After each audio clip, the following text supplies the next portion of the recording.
Oh. Yeah, I got it too. Yeah. Did Zoa not used to come in this skinny boy? So, is that the sugar-free? Yeah. Yeah, they're different. Oh, really? The normal ones come in like a monster-sized can? Yeah. What's that? How many ounces is that? Was it 12? 12er. The 12 Yeah, shot. so it's like a Red Bull can. Yeah, kind of. I'm drinking right now. Yes. A Red Bull. I'm drinking a Zoa cherry limeade. It's pretty good. A blueberry Red Bull. Oh. Haven't had one of these in a while. Yeah. They're tasty. This is pretty good. I guess you need that bigger can for all the sugar. That's exactly it. That's dangerous. This is a big version of a Red Bull. Yeah, Red Bull used to come in the real little boy. Cans. Yeah, the real little boy. They used to come in a little boy, eh? Welcome to We Need Wrestling, everybody. Gotta pay the troll toll. Getting in the boy soul. Do not diddle kids. No good diddling kids. What a wild opening. Wait, if this is your first episode, I can't even apologize because you're probably not listening anymore. Suck it. welcome to We Need Wrestling.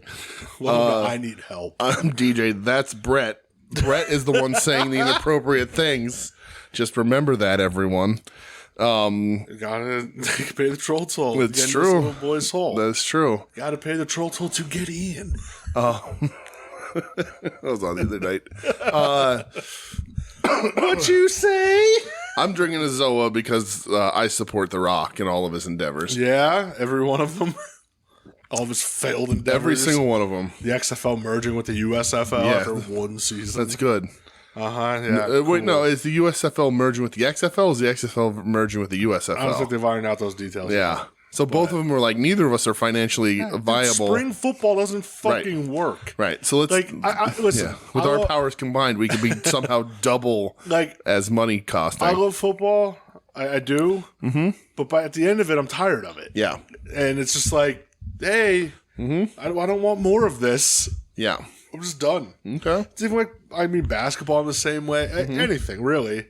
But what about more football, but it's worse? Yeah, exactly, right? It's like, hey, you want more football at a lesser quality. Remember A.J. McCarron? He washed out in the NFL? Watch him play every Sunday. So how about he's actually... in the USXFL. He's signed as a backup now to the Bengals again. Oh, really? Yeah. Oh, well, see, there you go. Good Battle for him. Hawk, great. A.J. McCarron. Battle Hawk, great A.J. McCarron. Hawk up. Yeah. Bitch. Well, good for him. Yeah. What's up, man? What's up, dude? What's up, bro?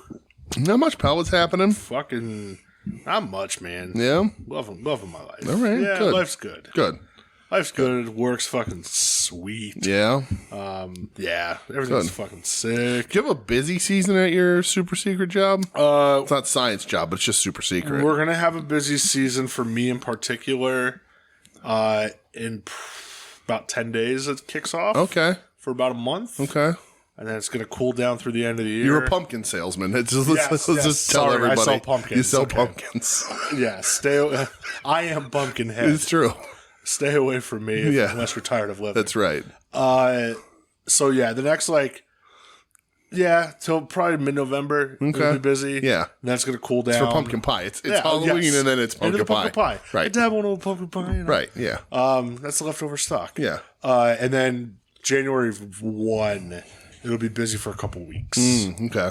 And then... It's pumpkin seed season, that's why. Well, yes. And then, Okay. hopefully things will stay the same. It's canon now that you're a pumpkin salesman. I just want you to know that. You know what? I'm happy you didn't make like a David S. Pumpkins joke or anything, because I'd be like, oh, don't do that. No, you just have a truck with those you put the wooden sides in the bed and you just stuff it full of pumpkins and you drive from town to town selling pumpkins. Yeah, I'm a pumpkin salesman. You are. Yes. You're a pumpkin peddler.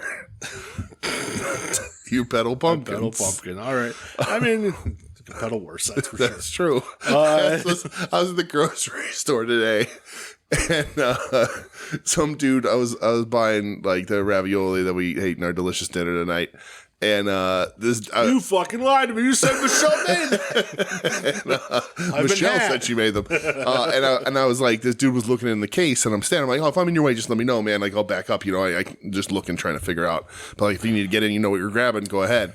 And he was like, oh, thank you. He's like, I'm real addicted to these things late at night. And he reached in and grabbed like a big family bag of soft pretzels. Oh, and man. he was like, I don't know what it is, but I'm just really addicted. And I said, you could be addicted to a lot worse things, pal. Yeah. And he was like, absolutely. Yeah, brother. He's like, that's right. Cool. Now check out my shit on the dark web. He was like, he's like, these are good. He goes, they're not New York City good, but they're good. And I'm like, well, you enjoy your soft pretzels, sir. Busts out his burner phone and shows you some dude getting decapitated. Yep. Cool, man. Real sick. So that happened today in the Weiss markets. Oh, well, there's your first. That's the problem, right? How are you, man? I'm good, buddy. Yeah? I'm all good. October's kicked off. October has kicked off from watching spooky movies. Horror movies are happening. I'm 2 days ahead, I think, or two movies ahead. Man. Been enjoying that. Hell yeah. It's my season. I should have. I'm not in the pumpkin business, but yeah, well, that's why I'm busy. Not watching sports. Right, it's the pumpkin in the business. pumpkin business. My plan is I'm probably gonna watch 2 tomorrow night. Okay. Because I'm not doing anything. Yeah. And I'm gonna try to watch 2 on Saturday, but I have a birthday party to go to, so yeah, up in the air. Put one on for the kids. Yeah, that'll go over well. There's kid friend. Watch like Hocus Pocus or some shit. I don't want to. Hocus Pocus is a good movie. I wonder if I can get them to sit and watch Haunted Mansion. Maybe. Ooh, there's a fucking. There you go. That counts. All right, that might happen. Yeah, that's 2 hours though. That's true. Oh, that is long. That's been long. Yeah. For kids to watch. But they were just at Disney now. We watched Muppets Haunted Mansion. That counts. I mean, there you go. It was good. I watched that last year, the year it came out, whatever it was. Yeah, and then I'll follow up with Henry, Portrait of a Serial Killer. Right, because it's a starter movie. It's a starter movie. Yeah, usually on the weekends, Michelle and I will crank out 2 or 3. Yeah. And then we'll watch a couple movies. So, wah, wah, wah. Full of it tonight. I get it. You mean your penis. I call it a wiener. My wiener. But yeah, I like spooky season. It's getting cold. You know what the fucking problem is? Listen to Hayabusa today. It's what it is. It gets us in the mood. Dude. Right. Ed, I fucking love you, bud. You're a genius. Ed, you crushed it. Listen to Hayabusa, everybody. Between you and 2 legs. Yeah. Jorge Bell. Jorge Bell. I visited Jorge Bell today. He did right by me. Jorge Bell. He sounded a lot I dropped Ed's sounded name. a lot like Rudolph Lasagna. He did starting to catch on to something bit. there. Yeah, a little bit. Okay. But yeah, I went and saw Jorge Bell today. He hooked me up. I dropped Ed's name. It was good. I'm probably going to go see Jorge tomorrow. Yeah. My burrito only kind of tasted like spit. Oh, good. So, which is an improvement. Did you have the chicken enchilada burrito? I had that the last time, but not today. No, I went.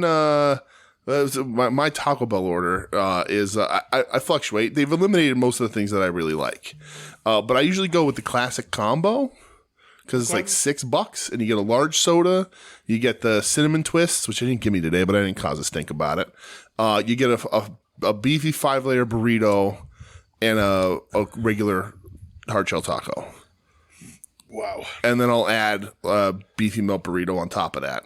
And that's perfect. It's cost me like $9. I respect that. You know, the regular meals, you usually get like a medium drink.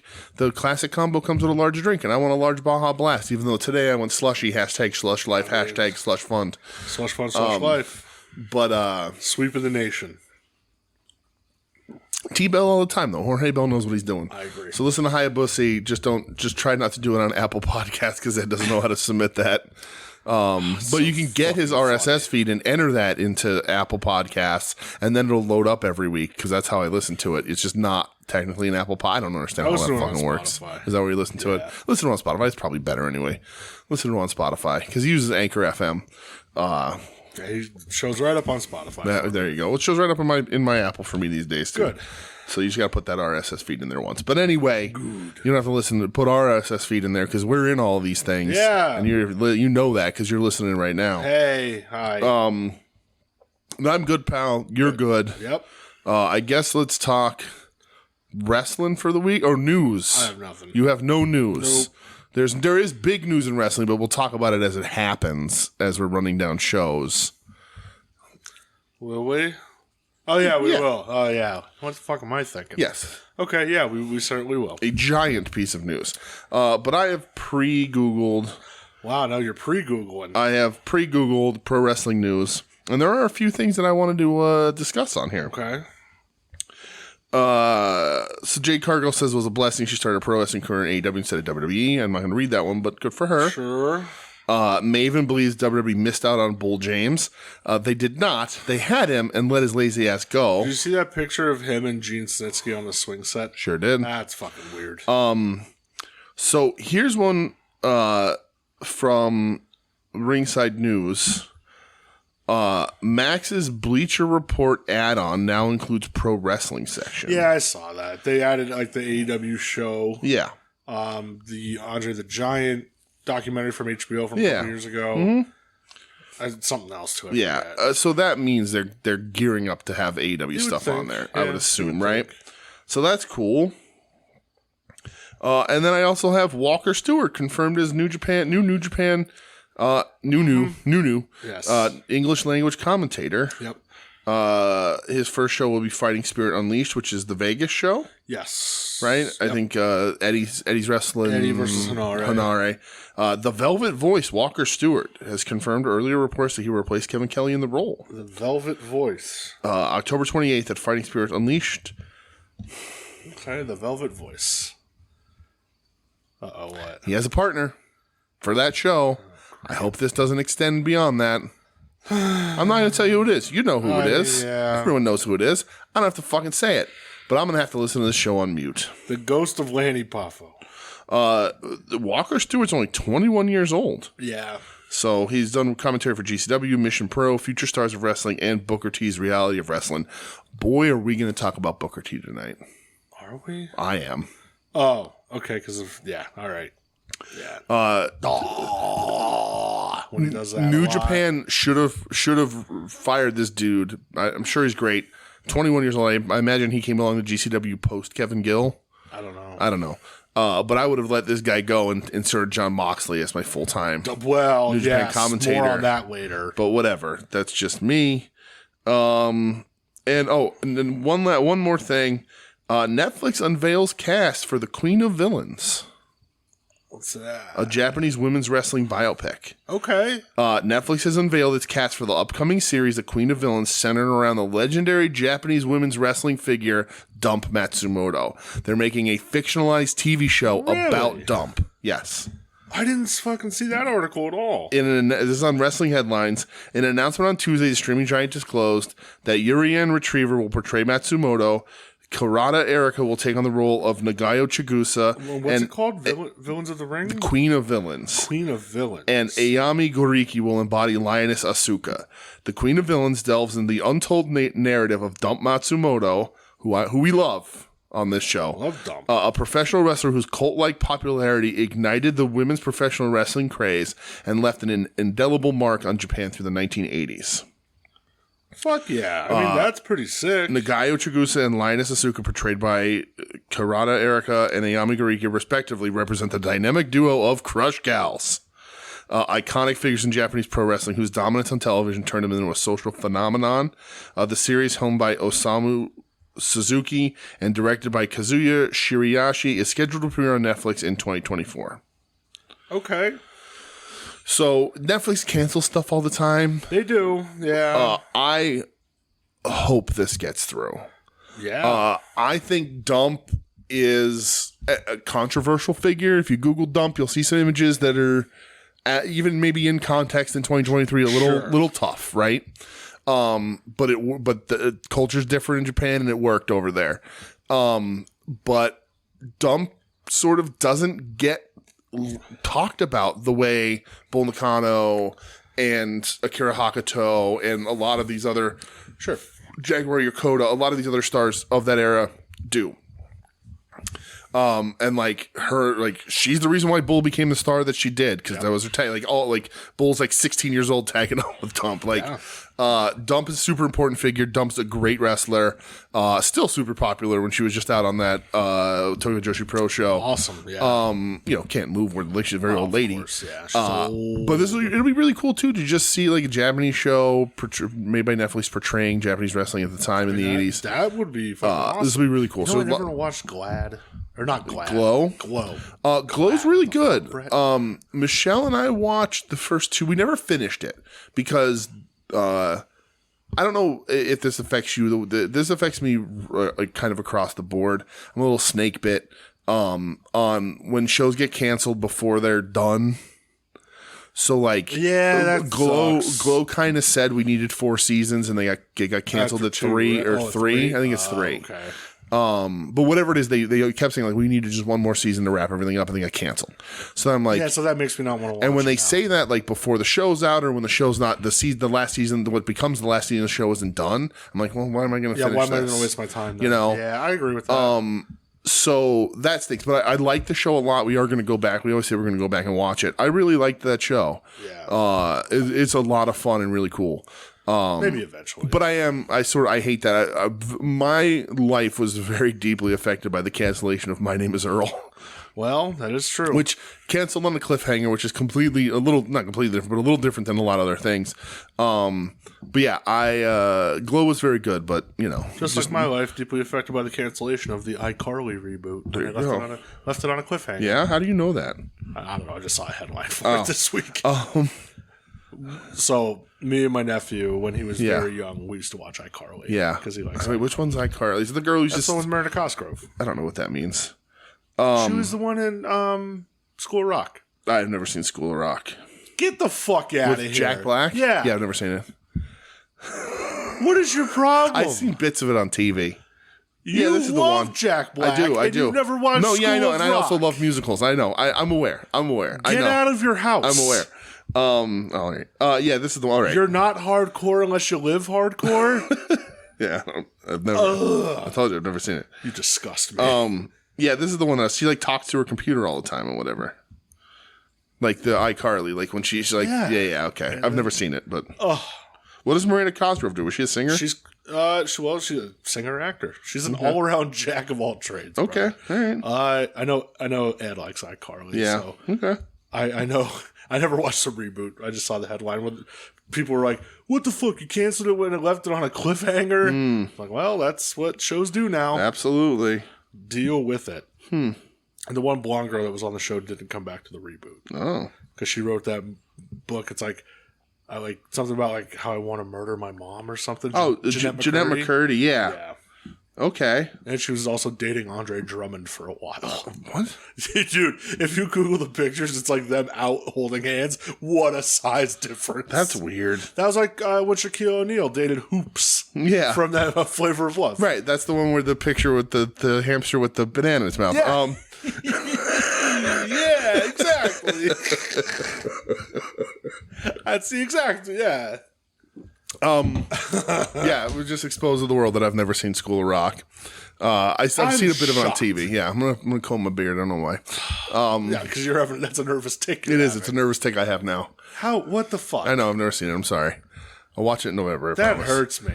I'm gonna go watch it now. I saw Shallow Hal in the theaters. Does that mean anything? That gives you negative points, sir. I also though. Okay, let me just wind this back. On the way to Shallow Hal, we saw it. I watched Shallow Hal in the movie theater attached to the Wyoming Valley Mall. You remember how they used to have cars parked in the center of the Wyoming Valley Mall that you could like buy or win or whatever? Yeah. I don't remember if it was to or from Shallow Hal. Somebody left a bag of fast food on the back of one of those cars, and I ate it. Was that supposed to like impress me or gross me out? Because I don't know where we're going there. Both. Call me. All right. I thought you were going to say you like took a shit in the gas tank or something like that. Nope, just ate strange fast food that I saw sitting on the back of a car in the middle of a dirt mall. In the movie Haggard, they take a shit in the gas tank. Okay. It's very funny. Shallow Hal's not a good movie. No, it's not. So, All right. Professional wrestling. I also saw Nacho Libre in theaters. I do like Jack Black. That's why I'm shocked. I know, you haven't and I seen love School of musicals. Rock. I know, super weird. I'm sorry.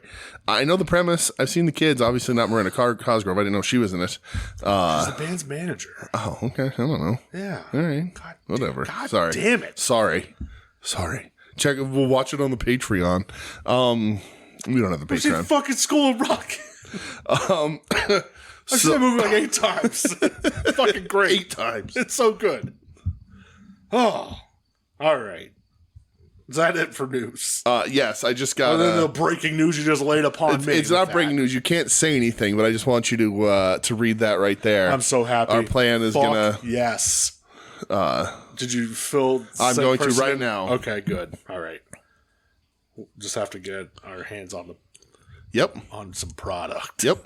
On right. some product. On pumpkins. Yes. I'm making a pumpkin deal for you. Fucking buying, I'm selling, brother. All right. So, do you want to? We're doing wrestling. Yes. You want to do a wrestling? We want to do a let's do some wrestling. Let's do a wrestling because in theory that is what people are here for. Well, I guess so. Not here to talk. I'm so fucking shocked. You have not seen School of Rock. Has Michelle seen it? I'm going to wake her up right now. Well, we definitely haven't seen it together. Hold on. You're calling her? You want me to? Yeah, I do. No. Call her. No. She's not sleeping. 2003. She very well might have. But yeah. That's 20 years old. Yeah, dude. Jesus Christ. 20. Dude, I was not in a good place 20 years ago. That's why I haven't seen Skull Rock. Oh, when I fucking was. Well. I was hell on wheels. That's true. All right. Okay. All right. All right. All right. I guess we're going to talk about wrestling. So, from Friday Night SmackDown. We're just going right in, okay? Yeah. Friday Night SmackDown. There's no other way because I'm not going to be able to move past this, so I'm going to have to force myself. All right. All right. Friday Night SmackDown. Yes. I watched 2 things. Okay. One was for the United States title. Okay. DJ, who's the United States champion? The United States champion is Damian Priest. That's way wrong. Oh. He's not even on the same show. Oh, doesn't he have a title? No. I thought he. No, he's the Money in the Bank. He's half of the tag. Oh, champs. okay. Is it still Austin Theory? Sure not. The U.S. title. I know Dominic Mysterio is North American champion. Was it North American champion? Now is North American champion again. The U.S. champion John Cena. Well, I have no idea. Rey Mysterio. Oh, really? Yeah. Weird. Good for Ray Ray. So has he had that belt before? Who knows? You won't know that. Yeah. Oh, whatever. So he defended his title against fellow LWO member Santos Escobar. Oh, they had a match? Are they still pals? They're still pals. Okay. Dude, this went 23 minutes. Yeah, I bet it was real good. It was awesome. Yeah. Mr. Rey Mysterio retained. Oh, of course. Still got that belt, brother. Yeah. And then afterwards, they got jumped by the Street Profits. Oh, no. Street Profits are bad now. Are 205 and Live in the LWO? Yeah. Okay. 205 Live and Zelina Vega. Okay, that's the whole LWO? Yeah, Ray and Santos. What are Angel Garza and Humberto? I think they're on NXT. What was his name? Humberto Carrillo. Carrillo. Well, they're on NXT. Yeah. Or they might be exclusively on Main Event. Oh, well. But yeah, man, this was really good.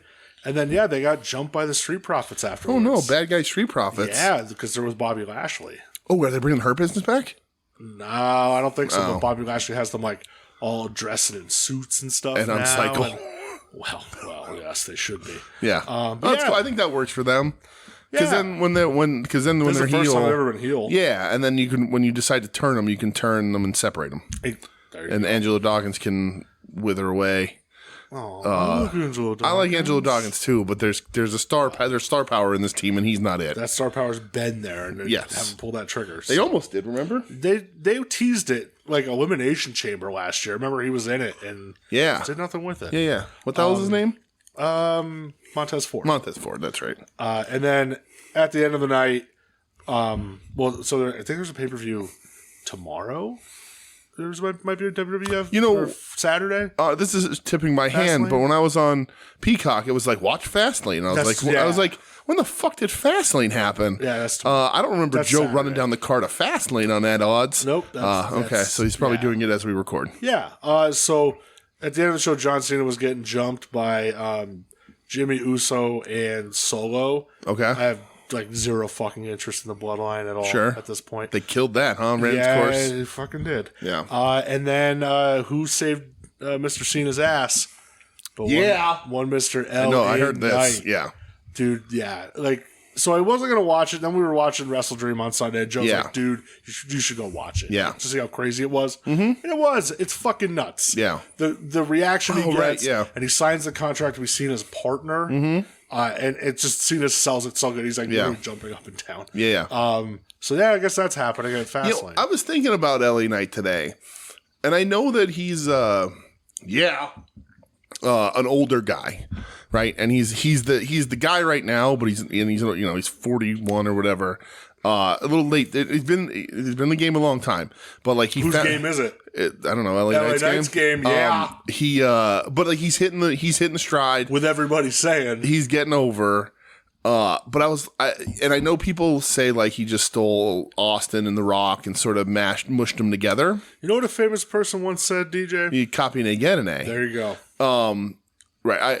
I also copy 2 A's. Well, the other thing that I've heard that man say is, or him or maybe it was Joe, is copy one person and it's stealing copy multiple people in his research. Yeah. I was thinking about LA Knight today. I don't know why, because he's my Roman Empire, I guess. And oh god.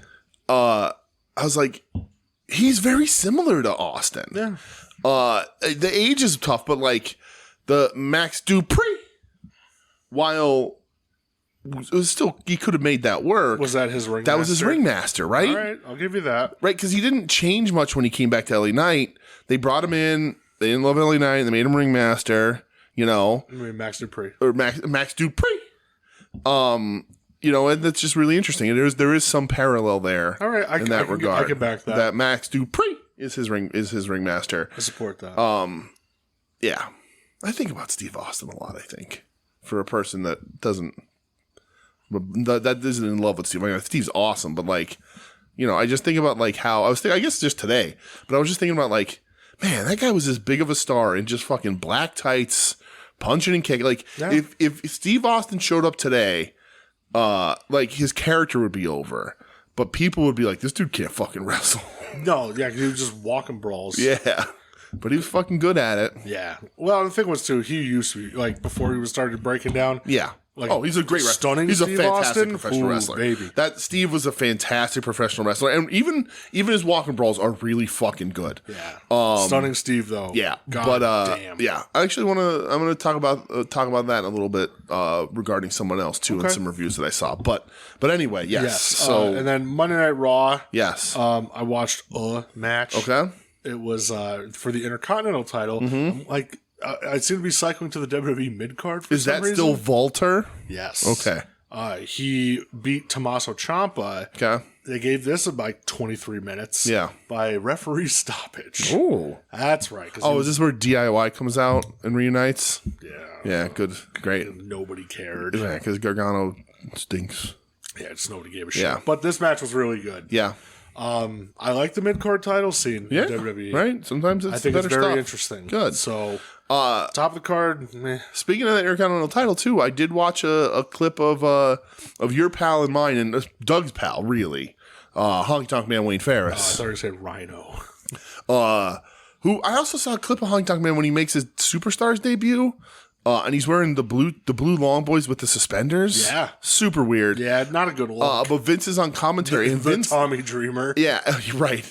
Tommy Dreamer's pants were baggy. Yeah. But Vince. What a weird look. Yeah, Honky didn't have them boobs that Tommy had. Tommy had big titties. But Vince on commentary calls him the Honky Tonk Man Wayne Ferris. Oh, does he really? Yeah. Oh, okay. And that's interesting. That's pretty cool. I didn't know that. But it was an interview from Honky at Comic-Con. Over like a week or two, whatever, however long ago, recently, because they asked him about Walter breaking his record. Okay. Oh, is he fucking pissed? No, I didn't think he would. He was like, for Honky, like he was he was like super positive about everything. Yeah. And he was like, he goes, he can have it. You know, congratulations. He's like, he's a great wrestler.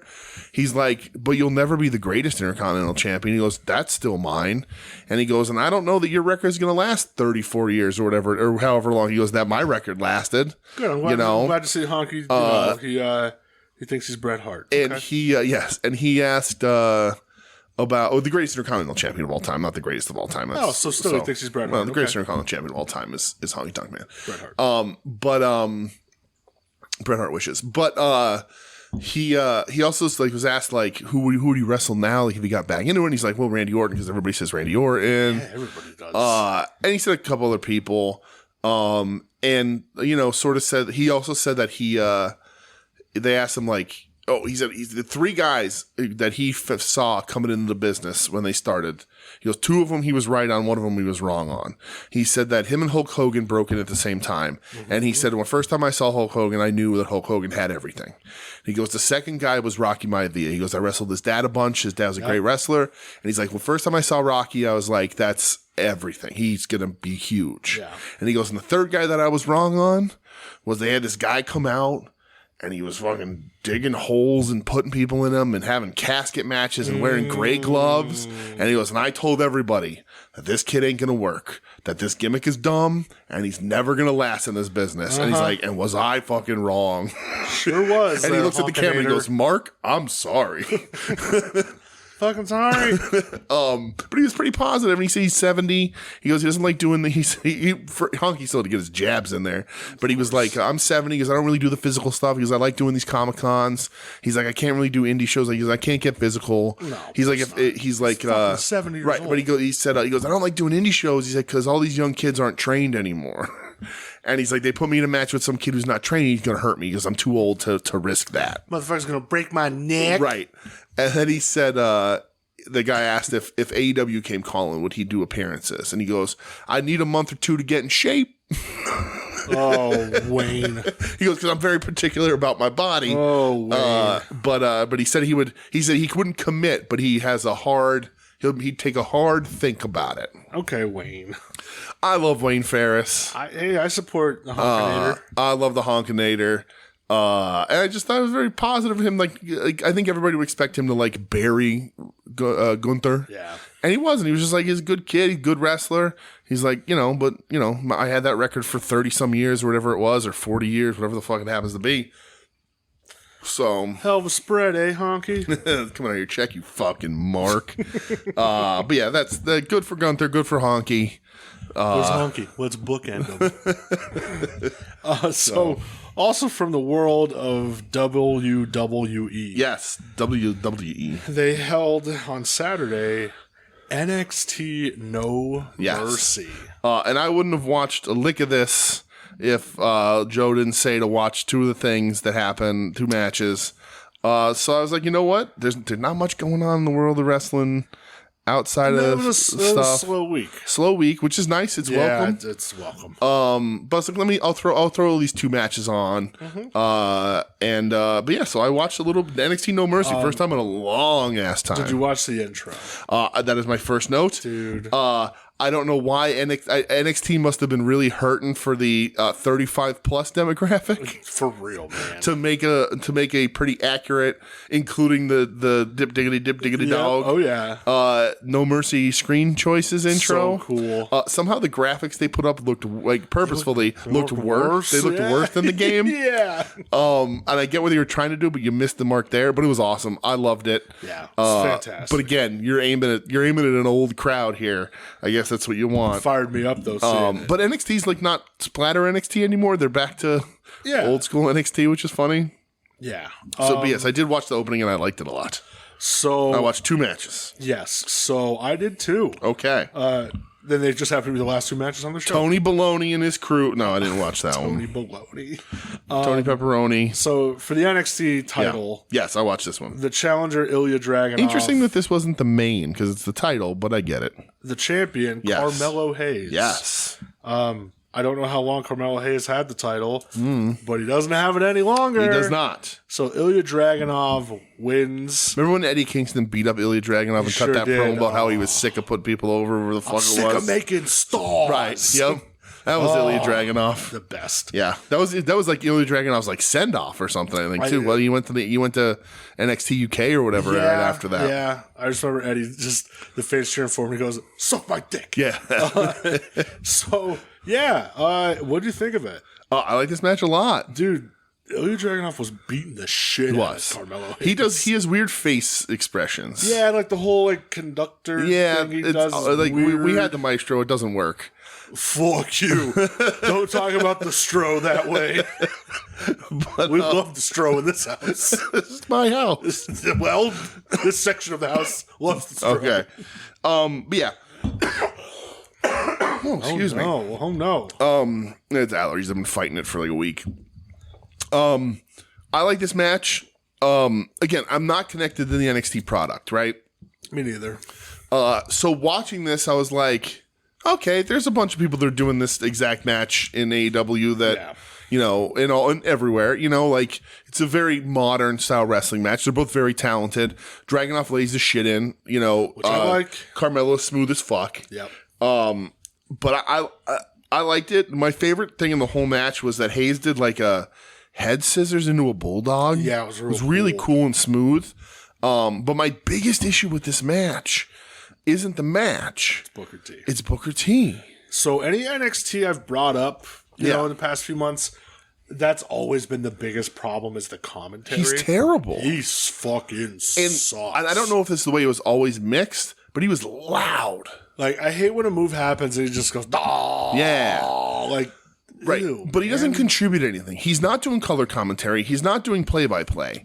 He's just talking. Oh, and he's shucky ducky quack quack. Right. And he's louder than everybody else. Yeah. And that paired with the very obvious piped in crowd noise. Of course, yes. Which you didn't need. The crowd was hot. You can see hot it for this match. But they weren't they do not make a low hum that the WWE just posts in a ho. And it's like, no, that doesn't work. So like when I'm watching these, I'm like, shut up and let me watch this fucking match, Booker. That was tough. Yeah. Booker is not like, and I'm not a big Booker fan. I used to be. I loved Harlem Heat. I used to like Booker a lot. I even liked King Booker. Right. But he's a bitter man. And so I just don't feel he does service to the product that he's watching when he's doing television. I agree with that. And that stinks. And a lot of commentators are bad. A lot of commentators don't know how to do that. But Booker has been in this business a long fucking time. And I think if Booker was wrestling a match and the commentary did commentary over one of his matches the way he does commentary, he would have a fucking shit fit. Yeah, he's not very good. Not very good. No.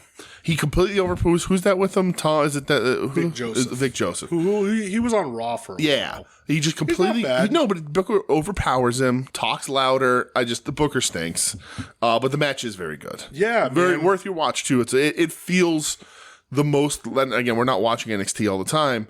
But it feels a lot like an older NXT match when we used to cover it a bunch. Dragunov, when he hits that forearm off the top rope, I was like, crazy. He killed him.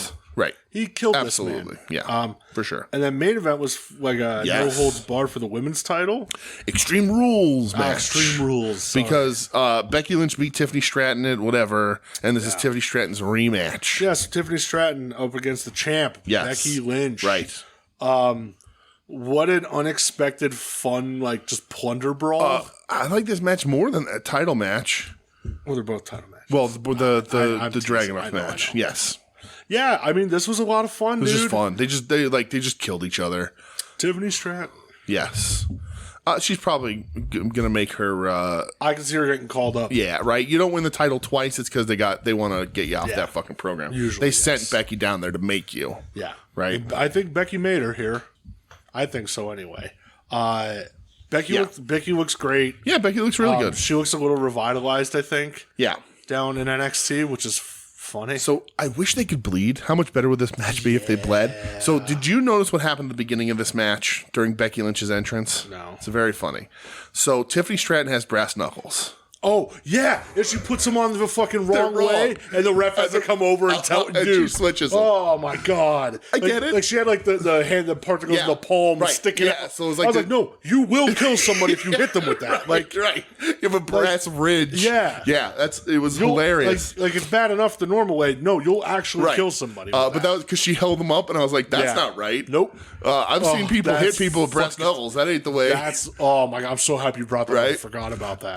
And then the ref just comes over, and then you see her switch them. They cut back to her as she's switching them. Hilarious. Right. No, she don't know how to use brass. No.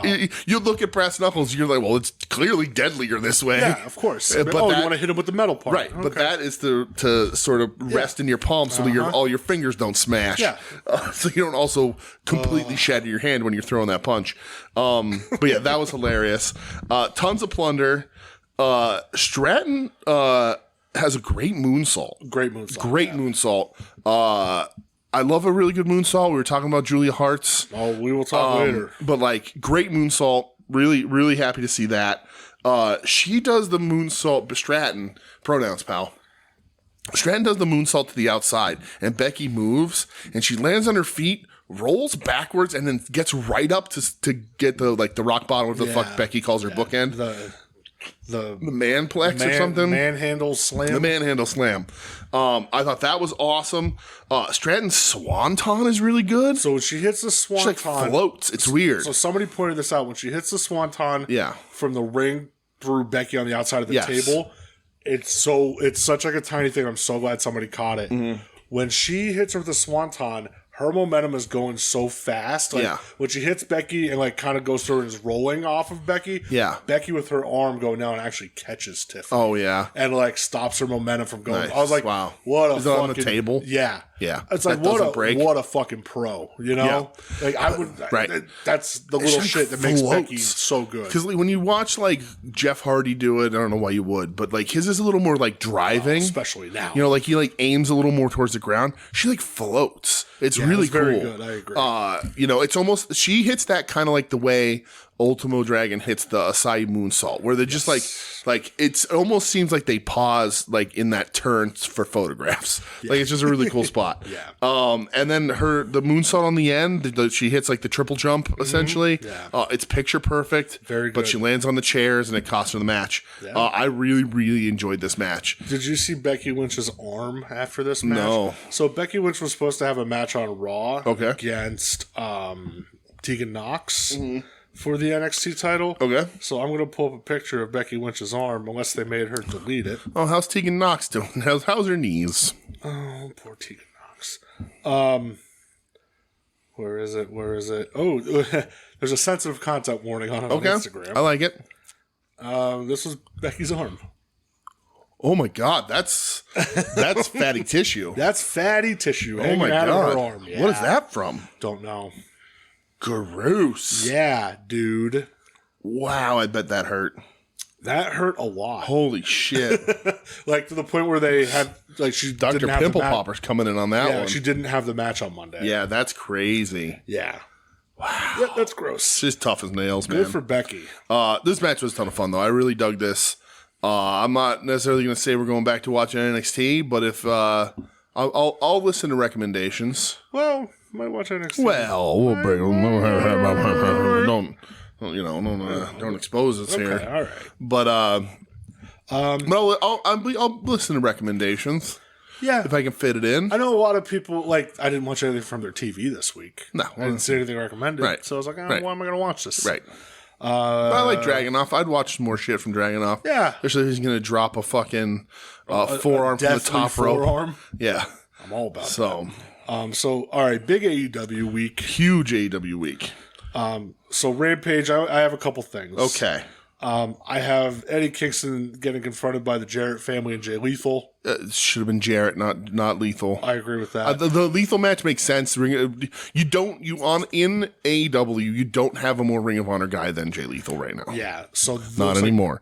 So it's funny because like it looks like that's where it's going, but then Rampage is a little different. Yeah, like the one that got taped. Yeah. Did you see the result of who the number one contender is? Oh, no. For the four-way? Yeah. No, I just saw the four-way happening. Okay. It's not. No. Okay. But yeah, Eddie J. Lethal, that's what they're going towards. Right. Eddie ends up having a match with Rocky Romero. Yeah, that was supposed to be on Defy. Yeah. Boy, if I was them, I'd be I know. Because Eddie got pulled. A little pissed off.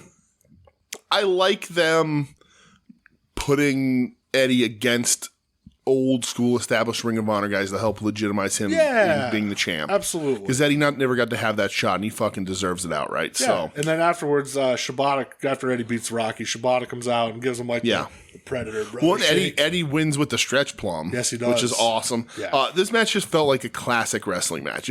I liked it. It did. It was quick, fun, easy. Mm-hmm. Rocky's a very capable wrestler. Yeah. He's just, this is sort of what he does now.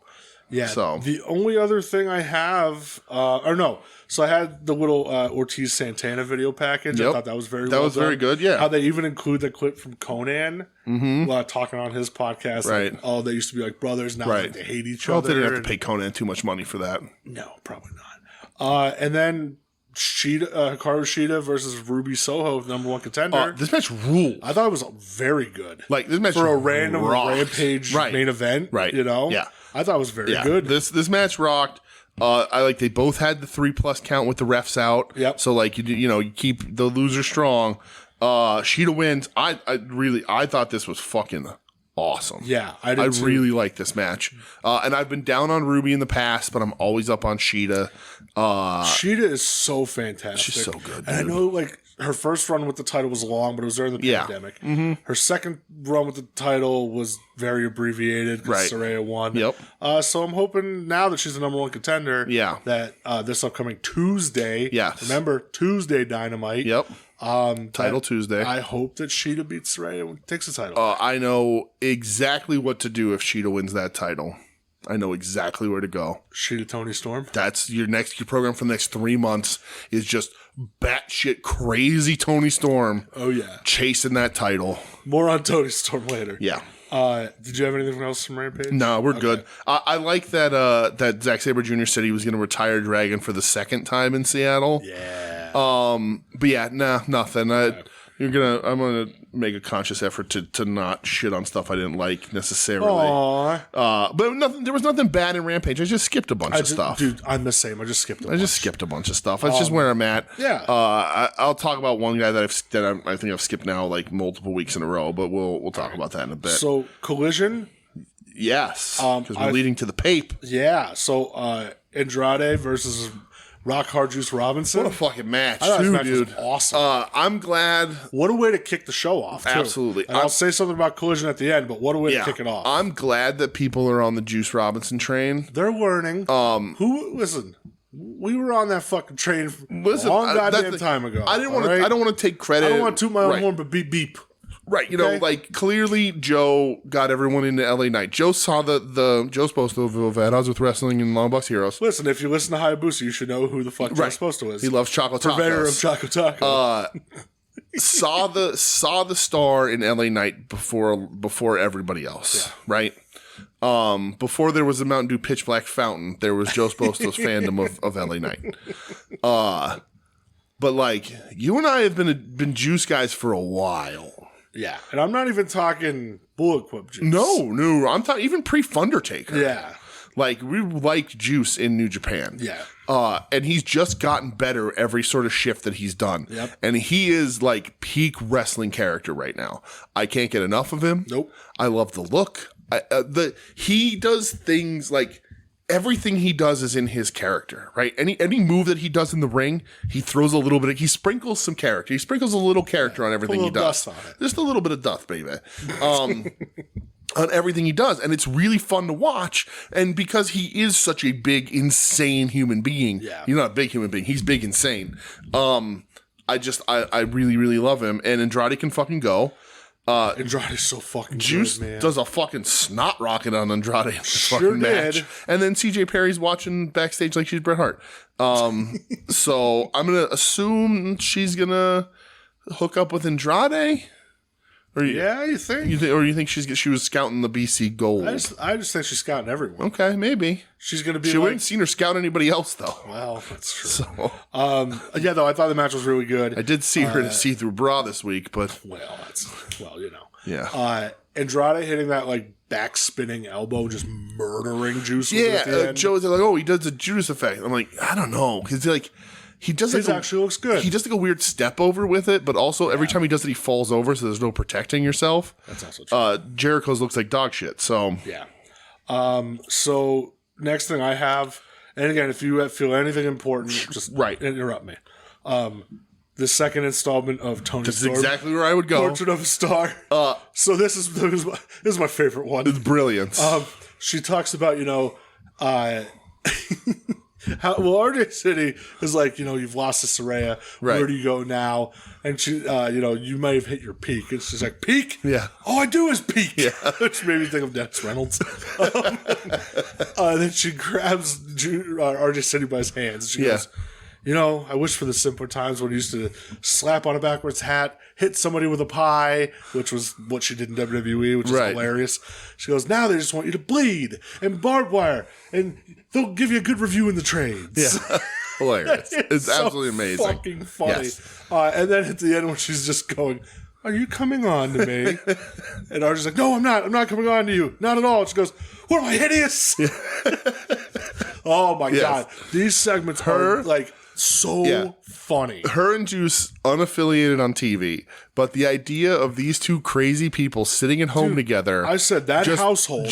Just spitballing ideas back and forth is gonna lead to such great fucking things. Yeah, because right now they're like absolutely two of my favorite things. They are both of them are must watch, no matter what they do. If it's little segments, if it's just Juice seconding the Ass Boys to the ring, it's worth fucking watching. He makes everything. He really does. God. He is just getting so much of this. Yeah. Just any screen time he's given, he just takes all of it. It's amazing, and she is to me. Good. Just completely upended this women's division, and I liked her before. I liked her in NXT. I've liked her fucking Stardom when she comes out as Minoru Suzuki. Yeah, like the best. But like this is she's also peaking. Like I know that it's about this. All she does is peak. All she does is peak. It's fantastic wrestling stuff. It's really really great. And we talked about a few weeks ago about how AEW is great and it's a wrestling program, and that's what I prefer. I was explaining to Michelle again this week, like.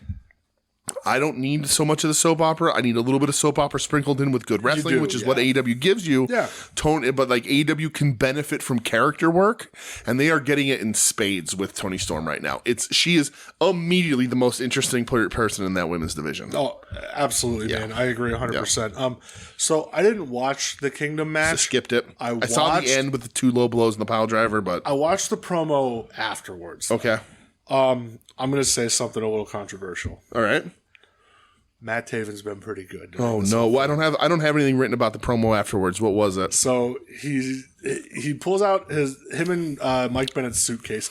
Mike Bennett's just like selling his nuts the whole time on the outside. He keeps rolling around, and he addresses Adam Cole, and he goes, "Adam Cole, I know you say that you need surgery." He goes, "You can skip your surgery, you selfish bastard." And he just goes, "I'm kidding. I'm just kidding. But really, we got to go to Roddy's. Like, you got to meet us at Roddy's." Oh, so this is the setup for, okay. Yes. All right. So Taven here, I was like, okay, he's actually kind of being good. He was good in the thing. We'll talk about it. The thing on Dynamite, he was good in. So, yeah.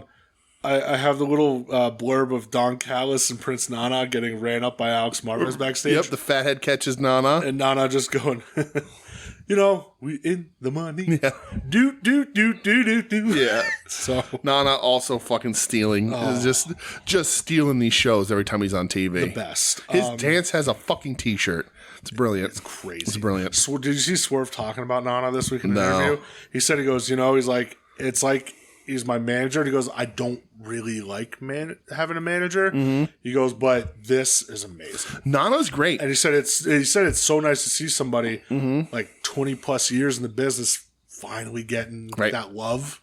The thing, I saw Nana in gymnasium. I remember Nana wrestling. I remember him managing. I used to see Nana in those early Ring of Honor days. Yeah, and I've always been a fan. And he's again, like you just said, like Swerve said, like it's really cool to see these guys find an audience at any point. And he even says, he goes, that theme song now, he goes, that's Nana's. Yeah, goes, that's not mine. That's funny. He goes, that's his now. There it is. All right. He goes, me coming out this like kind of brooding guy, and then you have Nana doing his thing. Right. Goes, that's and him. Nana, aside from that, is also a very good pro wrestling manager. He is. He knows when to he knows when to pick his spots. He knows when to be involved. He knows when he needs to be on camera. Like from like a like behind the scenes kind of thing. Like he knows how much he needs to do, and then when to stay the fuck away when he doesn't. Like it's a subtle fucking art that wrestling doesn't have anymore in managers, and Nana is very good, probably the best at it, because he doesn't try to like the dance really caught on, but like he can a worse manager would be doing that dance through the whole match, and Nana picks his spots with it. He's very smart. Yeah, I agree. Yeah. I have Julia Hart versus Vert Vixen. Essentially a squash, but it's very important this week that we talk about Julia Hart's improvement. So, Saturday, we were at Pod Meets World. The kids just want to jump. We were? But it's fucking so cool. Right? I've been buzzing all week, man. Good. Oh, it was so good. I watched like 4. They just did you say they added like 20 more dates or whatever? Dude. Good for them. I what the fuck? Oh, did you see part of the show where the Danielle official got the balloon Feeny? Yeah, she took it to the airport. She actually took it to the airport. And she said, "What a goddess!" Yeah, that's awesome. Oh, man, I was in the same room as Topanga. Yep, she's fucking amazing. While we were there, yes. So Marcus texted me with like one of those like invisible ink text messages because it was a spoiler. And what the fuck's an invisible ink text message? You never saw one of those? No, it disappears. No, it's like comes in like scrambled, and you have to like touch it to. I'll show you how to do it. All right, I'm going to send people fucking secret messages all the time. Yeah, they're just going to say "suck my butt" every time. Hopefully, it's not your secret penis. Yeah. As opposed to it's my detachable penis. Yeah. Jesus Christ. So he texted and he said he listened to us last week and he goes to kind of echo what we were saying of hey, I think Julia Hart is good. Yeah. So he brought it up on Final Wrestling Place this week and saying Julia Hart, and he said, she's not just a moves person. She actually got good at pro wrestling. Yeah. And again, like you said, this was essentially a squash. It is pretty much a squash, but she looked good. But man, that moonsault she hit, I think her moonsault's great. I think she hurt herself a little on the moonsault. So she laid there a little bit. She is off because her and Lee Johnson are on their honeymoon. Yeah, they're getting married and going on a honeymoon. Yeah. Which I was like, I don't know. I feel a way about that. Okay. Not anything personal, but like you're so hot right now. Yeah. And we'll talk about the pay-per-view match. And now you're going away. Yeah. I don't know. Whatever. So she'll be all right. But I thought, for a squash, why the fuck not? Yeah. I think we were talking to Joe about it. Like, she did get a better wrestler, but she also did the smart thing of, like, becoming a better wrestler, but also making sure she's really good at a handful of things. Yes. Yeah. You got to make sure that you have a handful of things you're great at, and then everything else falls into place. Yeah. We picked up on it, like, last week and the week before, and, like, she's definitely improving. Yeah, she's doing the damn thing. And, I'm not behind the scenes. I don't have a direct line to Shawn Michaels or anybody in NXT. But that cheerleader girl that they put with Janie Lane, Hale. whatever the fuck, yeah. And she came out like all gothed out, and I'm like, we got a Julia Hart. Yeah, we already got one. We got one. We don't need you. I mean, I ain't never gonna turn down a goth girl. Listen, I ain't worried about it, but yeah. So they announced here, this is where TMDK is going to have a match on WrestleDream. Yeah, they get interviewed. Yeah. Against the this is my favorite part of this whole fucking show. Shane Haste. Yep. Doug, this is for you. Hey, Mikey Nichols, give me a beat. Absolutely not. Oh, it made me so fucking happy. We said, my name's Shane Haste, and I'm here to say, like, we're going to kick your ass or something like that. Right. It's I don't have fucking terrible. It's fucking hilarious. Oh, man. I am a guy who I'm running really low on the Acclaimed right now. I think that I think that they hit the highest they can hit.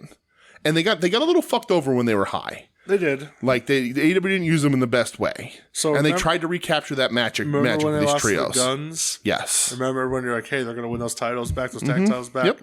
Right. And they didn't. Never did. They should have won the trios titles earlier, like all that shit. They can't recapture the magic. I'm low on the Acclaim for another reason that we'll talk about on Dynamite. Okay. But this was really funny. Loved it. Yeah. Main event? Yes. Aussie Open, Ricky Starks and Big Bill going up against, what do I have? Oh, Danielson, Yuta, and FTR. Yep.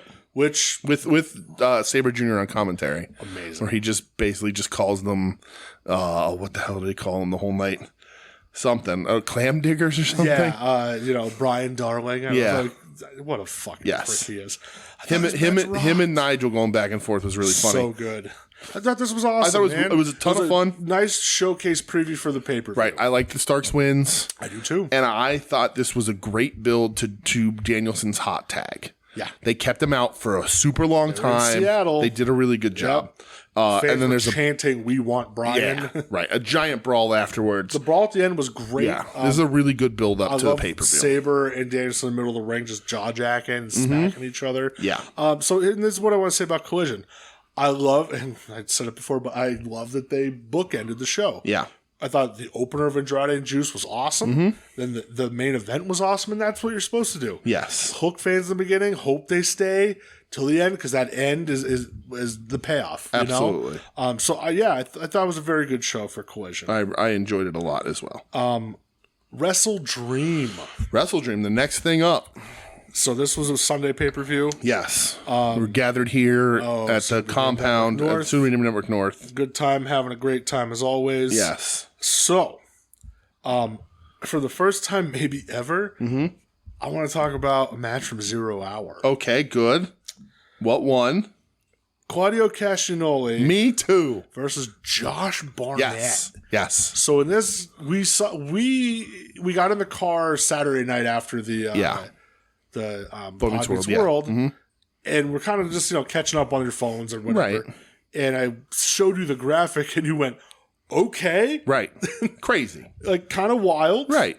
And then when you watch Collision back, you see the promo where Claudio and Barnett building it up. Barnett training under Inoki. Right. All that. Right. Dude, this match was awesome. This was a great match. It's like 8 minutes. And this was the birth. Yeah. Of Jon Moxley on commentary. It was.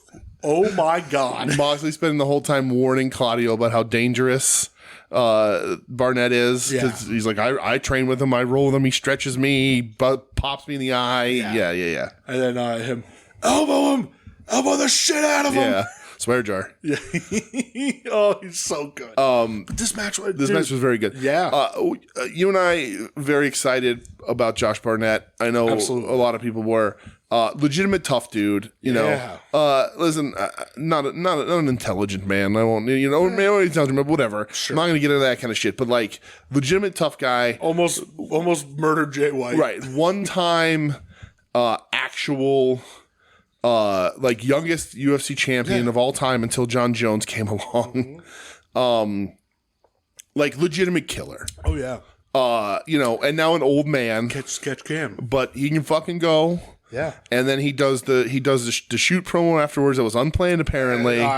Was it? Yeah, I fucking knew it. Apparently, that wasn't booked. Of course, it wasn't. He's going into business for himself to set up a rematch for Claudio. I like Josh Barnett as a wrestler. He's not an incredible wrestler, but he's real. Oh yeah, and he's a legitimate tough guy. And I would not want to have to get on his fucking bad side in any way.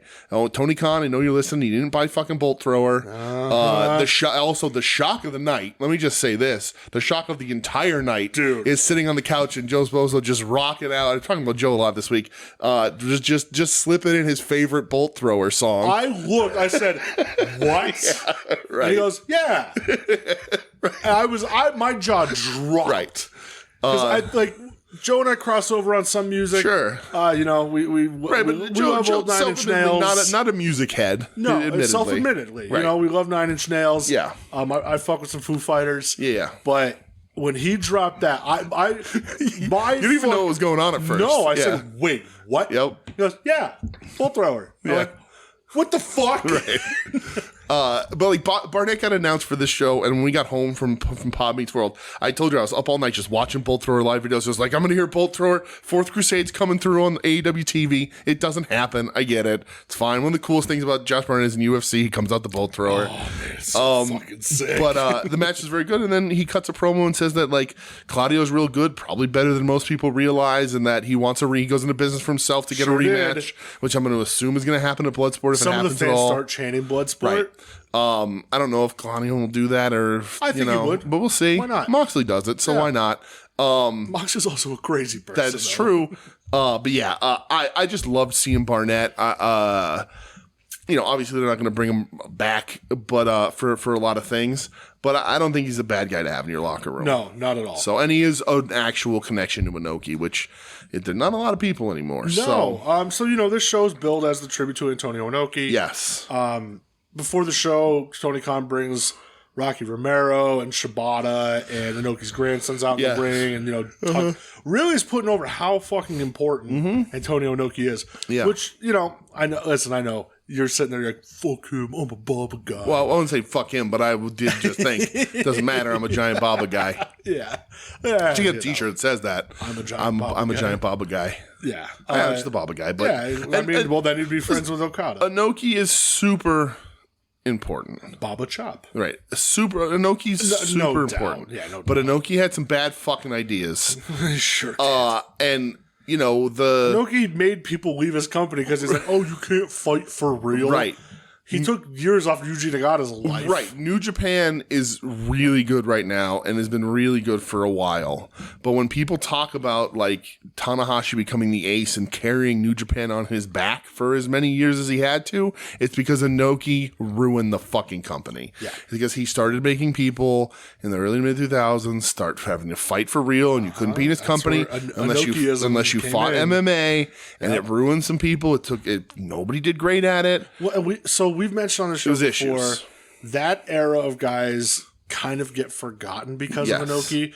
When I say that era, I mean Yuji Nagata, Hiroyoshi Tenzan, Satoshi Kojima, Manabu Nakanishi. Right. Well, a lot of those guys are going to All Japan that back and forth too. And they were bailing because of Inoki. Right. And those four guys kind of get overlooked. It's that weird, that generation of, after Muda Chono, Hashimoto, and before Tanahashi, Nakamura, Shibata. Yes. And it sucks because those guys are fucking great. Right. And Chono's still around, and you get Chono and Tenzan in like Team Wolf, and you get Tenkoji in the early 2010s and stuff.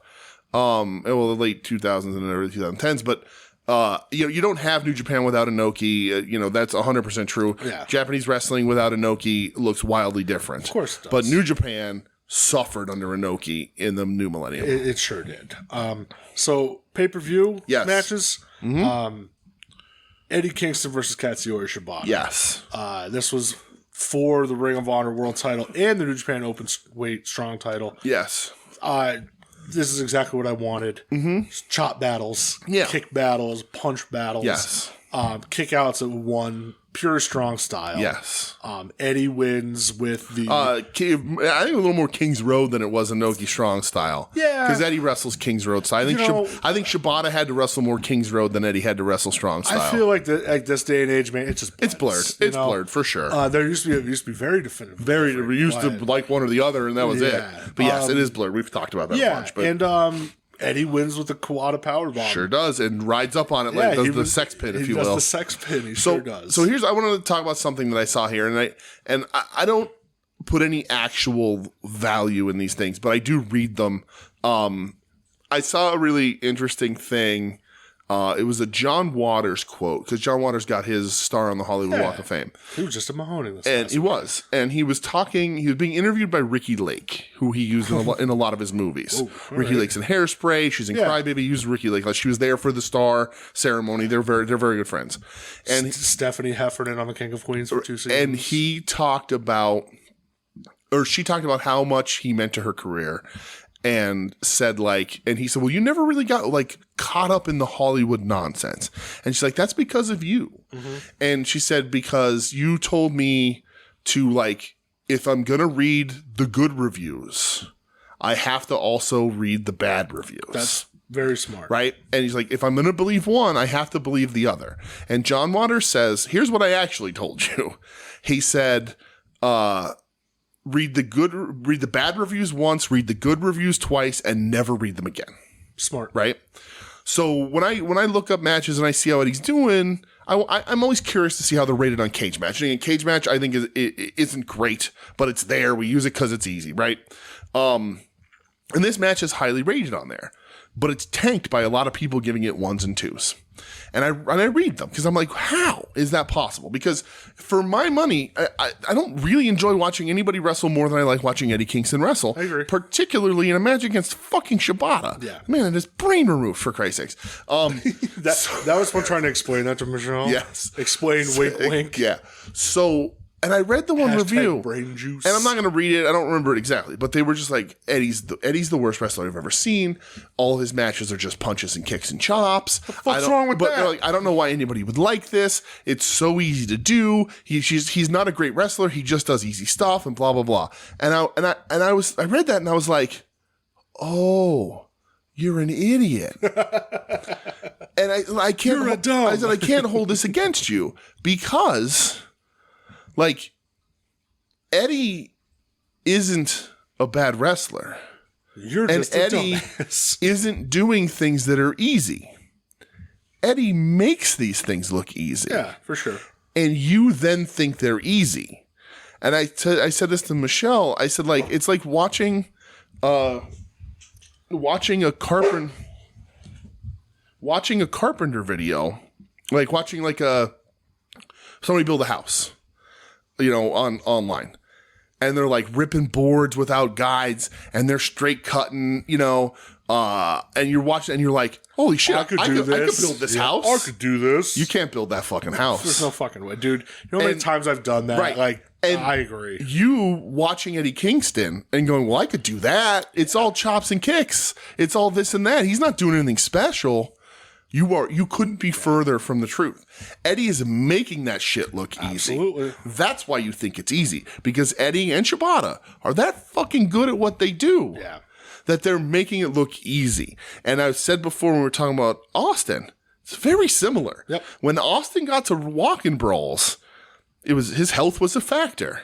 But his walk-in brawls were so fucking... You couldn't do that. No. You couldn't... I don't even know a wrestler today that can have a walk-in brawl as good as Steve Austin used to. I agree. Like, his stuff used to be fucking great. Yeah. And, like... But they're making it look easy, and you don't understand what you're watching, so you think you can do it. Yeah. And that's where a lot of people miss on Eddie Kingston.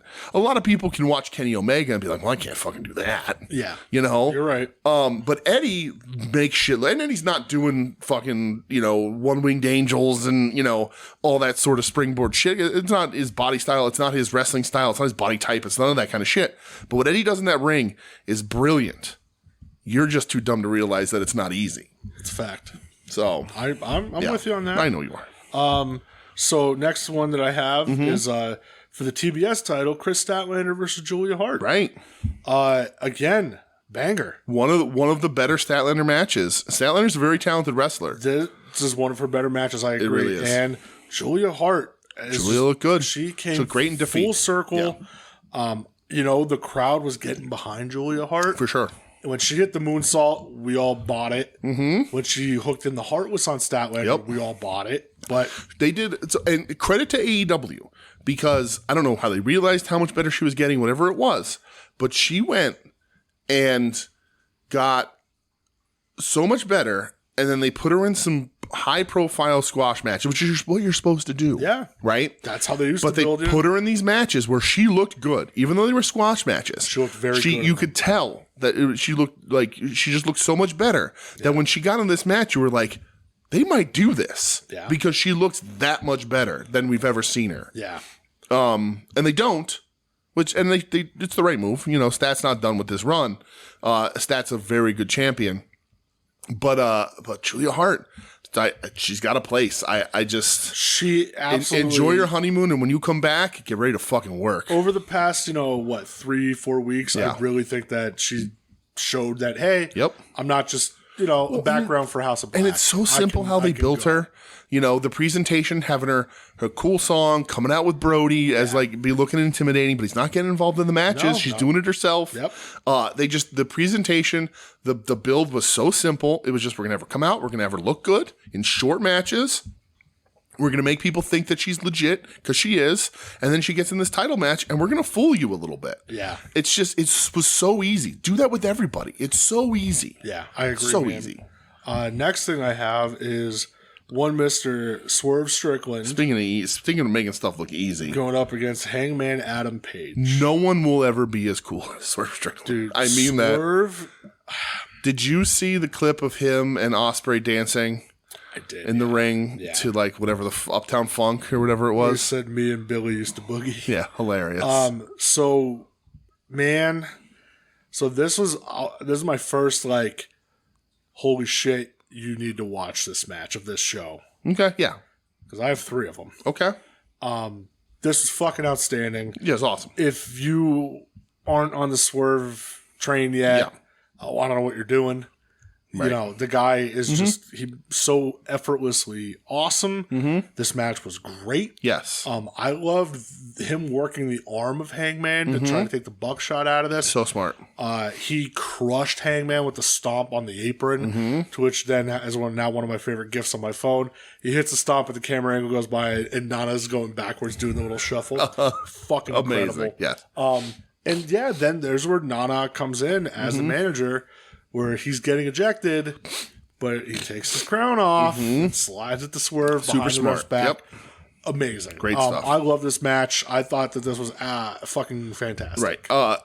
Swerve wins, rightfully so. Hangman's still a big star. Carries a lot of clout in this company.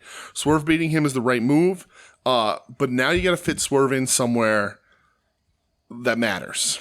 Yes. He's too good to like, I don't know where you go from here.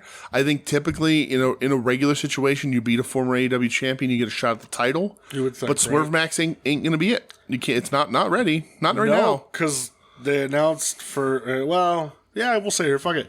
They announced for Dynamite next Tuesday, #1 contender match for the TNT title. Right, for the TNT title. Swerve Bryan Danielson. Right. I was kind of surprised by that. Super weird. But yeah, this match, dude, just a coming out party for Swerve.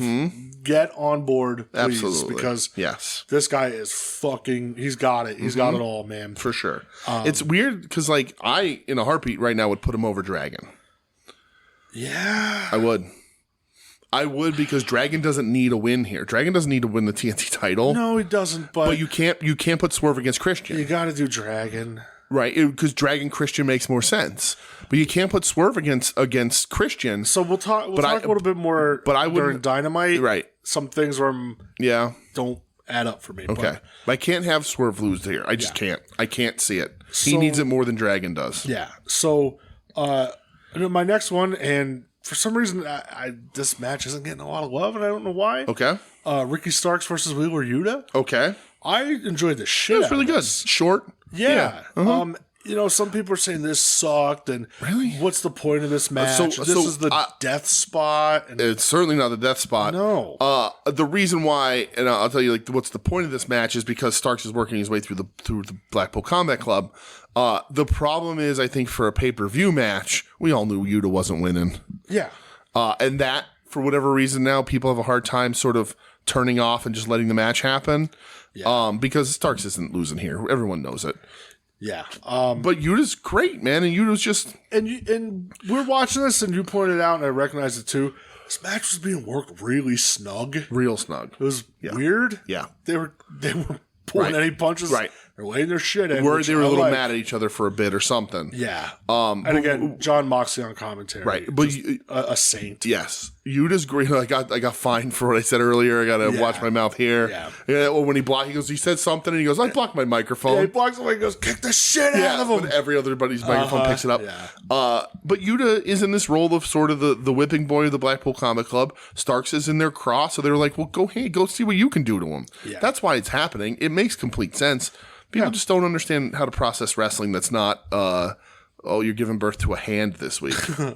Next up, the American Dragon, Bryan Danielson. Yes. Zack Sabre Jr. Yes.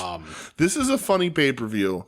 You and I, before the show, talked about how sort of wanting to bring a little bit of brevity into the show, sort of keep things a little shorter, not talk about every single little piece, which we did on Rampage and we did, on Collision. And then you say to yourself, well, you're running down every match on this pay-per-view, and it's because every match on this pay-per-view is pretty much worth talking about. So Bryan Danielson, Zack Sabre Jr., the match that would have been main event if not for some wheelings and dealings, and also Bryan Danielson saying, I don't want to be in the main event. 22, almost 23 minutes of technical majesty. Me just with a smile on my face the whole time. This is not for everybody. As you said during this match, fuck you, Ed. Yes, I did. I did say that.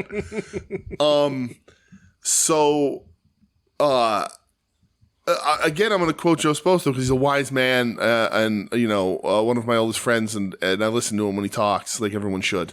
And he's not a mean man in any capacity, but he goes, I'm not into grapple fuck, really. He's like, a lot of people may not be into grapple fuck, but if I'm going to watch it, it might as well be the two best people at it. Yeah. And that's the thing. This match fucking rules. You are much more into grapple fuck than I am. I am. You have much more patience for the Timothy Thatchers of the world than I do. Admittedly, I absolutely and I do. like Thatcher just fine, but you just do. You're a more patient man for that kind of thing than I am. Yeah. I couldn't love this match more. I was completely glued to it. So here's why it's absolutely fantastic. They do things that I'm like, how do you even know to do that? So, and I think here's part of it why I'm more patient to it. Mm-hmm. Listen, I'm not saying I did what these You're guys a big did. Hideki Suzuki fan. You love Hachimon so much. Oh, God damn it. Yeah, you're wearing a Diamond Mine t-shirt right now. Yeah? Take a picture of me right now. Put it up, fucker. I can take the picture, but I have to post it later. My internet is... Yeah. All right, cool. Yeah. I'll pull the time up on my phone. No, you're a graphic designer. Just edit all that shit anyway. I can put whatever the fuck I want now. You'll fucking change the phone to a dick or something. Dressed like the Red Skull. I don't give a shit. Oh, Jesus Christ. That's right. That's dangerous. So he's a nihilist. It's different. Okay. So here, and this is like probably my reasoning behind it. Yeah. I amateur wrestled. Mm-hmm. I have dabbled in Brazilian Jiu-Jitsu. Okay. So I was gonna say in cocaine and the cocaine. Yeah. So like watching these guys, and listen, I get it, it's a fucking work, brother. But like, watch these guys transition in and out of stuff. Mm-hmm. I think that's where I get the appreciation for it, just because I'm like, hey, I remember when I wrestled, like, oh, if you're in this hold, what do you got to do to get out of it? Or we're doing Brazilian Jiu-Jitsu, and when you're rolling, it's all about the transitions and the sweeps, and just seeing these guys do that. I think that's why I get a little more like, oh, I like this. I like watching this, Right. Which why in MMA, when I do watch MMA, I don't watch as much as I used to. Mm-hmm. But when people get mad of, stand them up, I want to see fucking knockouts. Mm-hmm. Like, hey, man, I get it. I love a good knockout. Right. But I also love a good fucking, just a grappling match, Yeah. And I find that fascinating. Mm-hmm. I think that's where my patience comes from when it comes to the style of wrestling. Right. But this ruled so hard. Yeah, for sure. Danielson wins. Did you watch? And I think they showed a little bit of it on Dynamite. Mm-hmm. Did you watch like the promo package they did, the interview with Danielson and Sabre afterwards? No. So Danielson didn't Sabre say he wants to run it back or something? Was that there? So Danielson maybe I didn't is talking, and he actually starts crying. Oh no, I didn't see this. And he said, he goes, "You gave me the match I always wanted to have in Seattle." Nice. He goes, and I'm so grateful for that. Yeah. But then he says, he goes, but at the same time, like, I had to knock you the fuck out to beat you. Right. And I don't feel satisfied because this was supposed to be the technical match. Oh, well, and doesn't Sabre say that, like, you beat me, but you had to strike me to do it? Yeah. And he goes, oh, you dirty scoundrel. Yeah. And that's what he says. That's awesome. Sabre says, I came to your turf and you had to knock me out to beat me. He goes, how about we do this in the UK? Or how about my adopted home of Japan? Right. Which I was like, give me what I fucking want. So if they did it in Japan or the UK, do you think Sabre gets his win back? Yeah. Yeah. I think... Because here's wrestling wins and losses, you can argue that till you're blue in the face. I don't know that there's a wrestler on the planet that's like not okay with losing to Bryan Danielson. So I think if they run it back in the UK... Oh, yeah, he wins. Sabre wins. You do rubber match in Japan. Dragon wins. That's just what I think. Okay. But I love this match. I love it so much. It's fantastic, yes. Oh, so fucking good. Exactly the match it needed to be, should have been, and what I wanted to watch. Yeah. Amazing. So next I do have the Don Callis family going up against Omega, Ibushi, and Jericho. Yeah. I didn't... And I know, like we're saying, oh, skip whatever. I liked it. I love it, but I liked it. I like the people I like in it, and I like the people that I don't. Go away. Right. Ospreay ruled. Takeshita ruled. You know, Omega was awesome. Yeah. Ibushi looked better. It's still not Ibushi, No, but he looked better. Jericho was just Jericho tried. ass. He tried, I guess. I love Murder Ibushi. Yeah. When he just starts murdering people, it makes me very happy. Takeshita, I'll watch all the time. I'm really fascinated by this guy. He's really, really fantastic. Yeah, I love him. Yeah. Next, I do have as well for the tag titles FTR versus Aussie Open. You know, I think this was kind of the death spot. It was, but they worked their way out of it. They did. The match is very good, but I don't have much to say about it. I think we've seen this was very good, but we've seen better out of these guys. Well, and part of it is hampered because Mark Davis broke his wrist in the match. Right. Oh, yeah, right. I don't know what point it was, but yeah, so he did. He broke it, and you could see he's grabbing at it. Yeah. And when they go up to do their one finisher, he's like, he can't really grab. He's kind of just posting on bald FTR a little bit. Yeah. Interesting. So that suffers from it. Hopefully he's not out too long. I hope not. You can probably wrap that fucker up and wrestle a little bit. It's broke though. Yeah. Gotta get surgery. No, that's true. So, but Kyle Fletcher fucking rocks. So, sorry, Adam. Has Kyle Fletcher dead still. Yeah, that's. I love them. I like Davis more, and it stinks 2 injuries back to back. Yeah. So we'll see. But old Dunkzilla. And then main event. Yes. 2 out of 3 falls for a very specific reason. For the TNT Championship. Yes. The champion, Christian. The true champion, Christian Cage. Motherfucking Cage. Yes.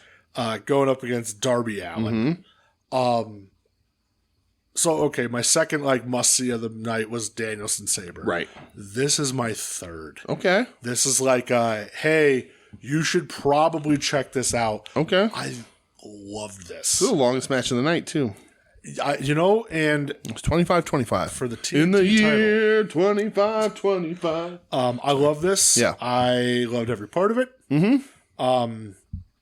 Darby Allin, you fucking psychopath. Yeah, the bumps that he takes in this match, like the one on the edge of the stairs. Yeah, my God. Yeah, I mean, this is Christian. A lot of people talking about Christian this week.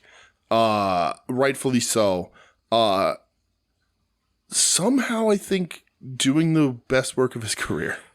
Not somehow, it is. Well, no, I mean it's the best work he's ever done. But I don't know how I don't know how at this point he was like, yeah, let me, because he's had a great fucking career. So here's the thing. And he's like, yeah, I got it now. We'll figure this shit out. Christian. Yeah.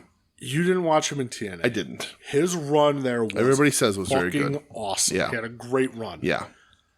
I remember when WWE let him go and everybody's like, what are you doing? Yeah. And him here, again, outside of WWE, not saying his WWE stuff wasn't great. He had good stuff. They didn't know how to use him. The one more match stuff was awesome, I thought. Yeah. But this version of Christian, easily the best. It's fantastic. He's the best heel in the company. MJF had an interview leading up to the pay-per-view, and he said that, he goes, this is the best work Christian's ever done. He goes, there's no doubt. Yeah. How could you deny it at this point? Yep. And he's the best heel in that company. Yeah. He's so good that I was thinking about this too, and we'll talk about this in a bit, but he ruins MJF for me. I could get that. Because Christian is so good. Nick Wayne's mom gets involved. She throws water in Christian's face. Yep. Pig. So Darby got the first fall. Yeah. Christian got the second fall.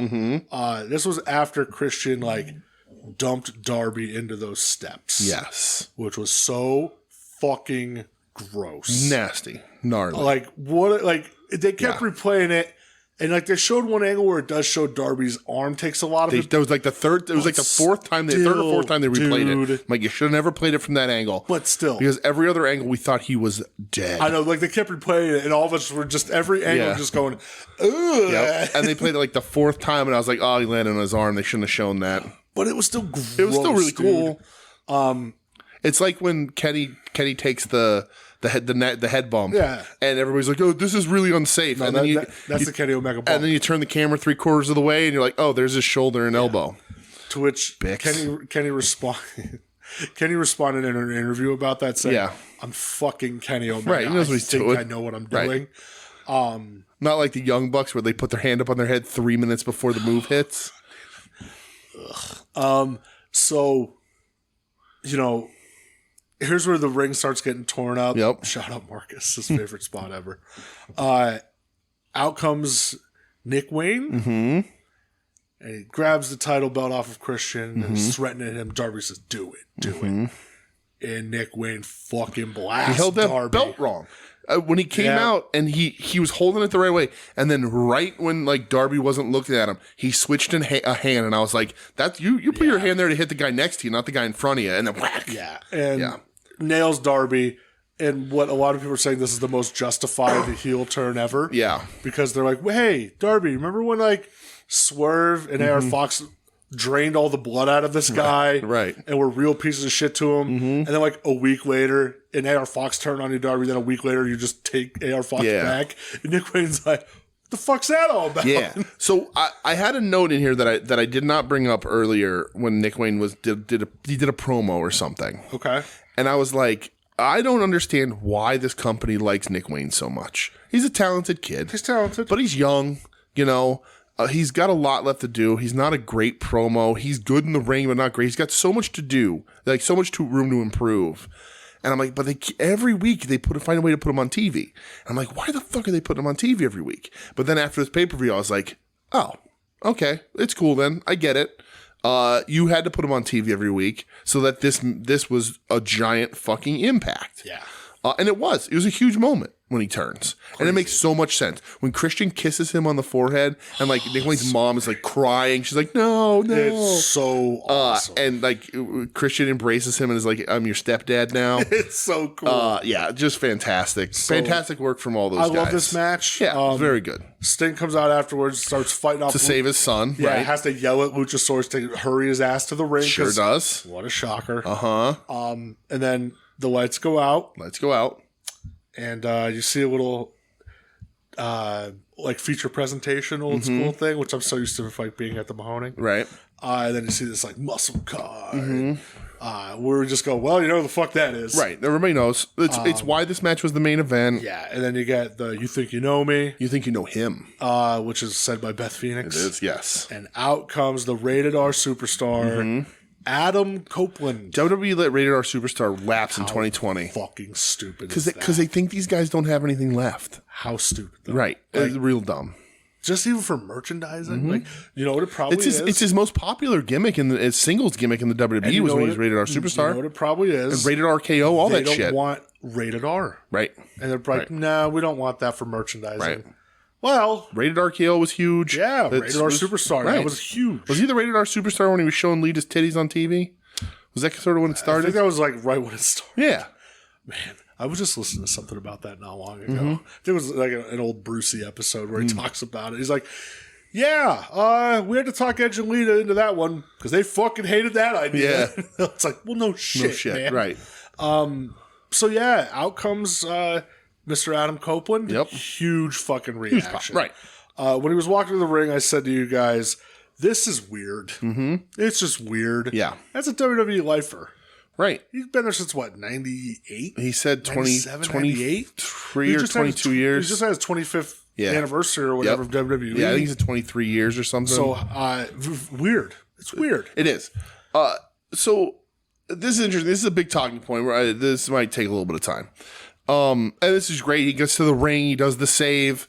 Well, he acts like he's going to hit Sting first, but then he waffles Luchasaurus. Right. Waffles Nick Wayne. Absolutely. And then, Christian runs out of the ring. Right. Crowd goes fucking crazy. They're going nuts. It's the Rated R era. That's the new era Tony Khan was talking about. All that kind of shit. Crazy stuff. Great way to end a pay-per-view. Absolutely. A great way to end an amazing pay-per-view. This pay-per-view fucking rules. You know, AEW, man, if you're going to watch the product, watch the pay-per-view. Their pay-per-views, they do not disappoint. This 2023 year of AEW pay-per-views is probably the best year of pay-per-views any company has ever had. Just knocking it out of the park.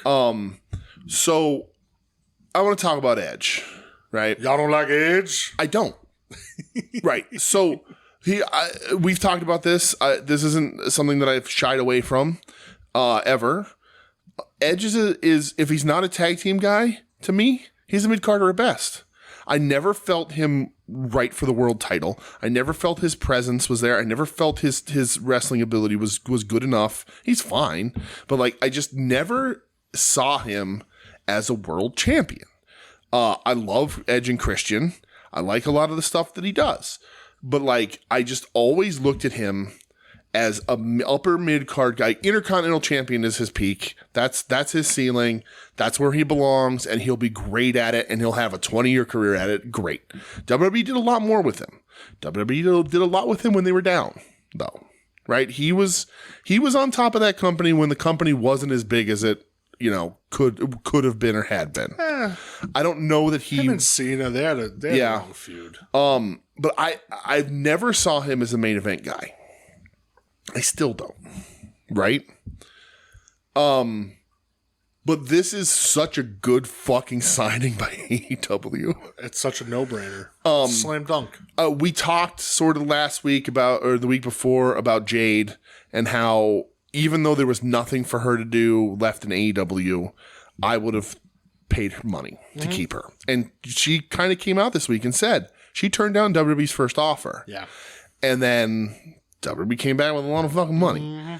And she's like, I got to do what's right by my family. And you do. I get you that, absolutely 100%. do. People don't remember when people used to jump company. You go to a different company to raise your worth, and you go back to the other company and say, here's what I'm worth, pay me more. Happened all the time. Welcome to the 80s and 90s. And I legit like Jade Cargill a lot. Yeah.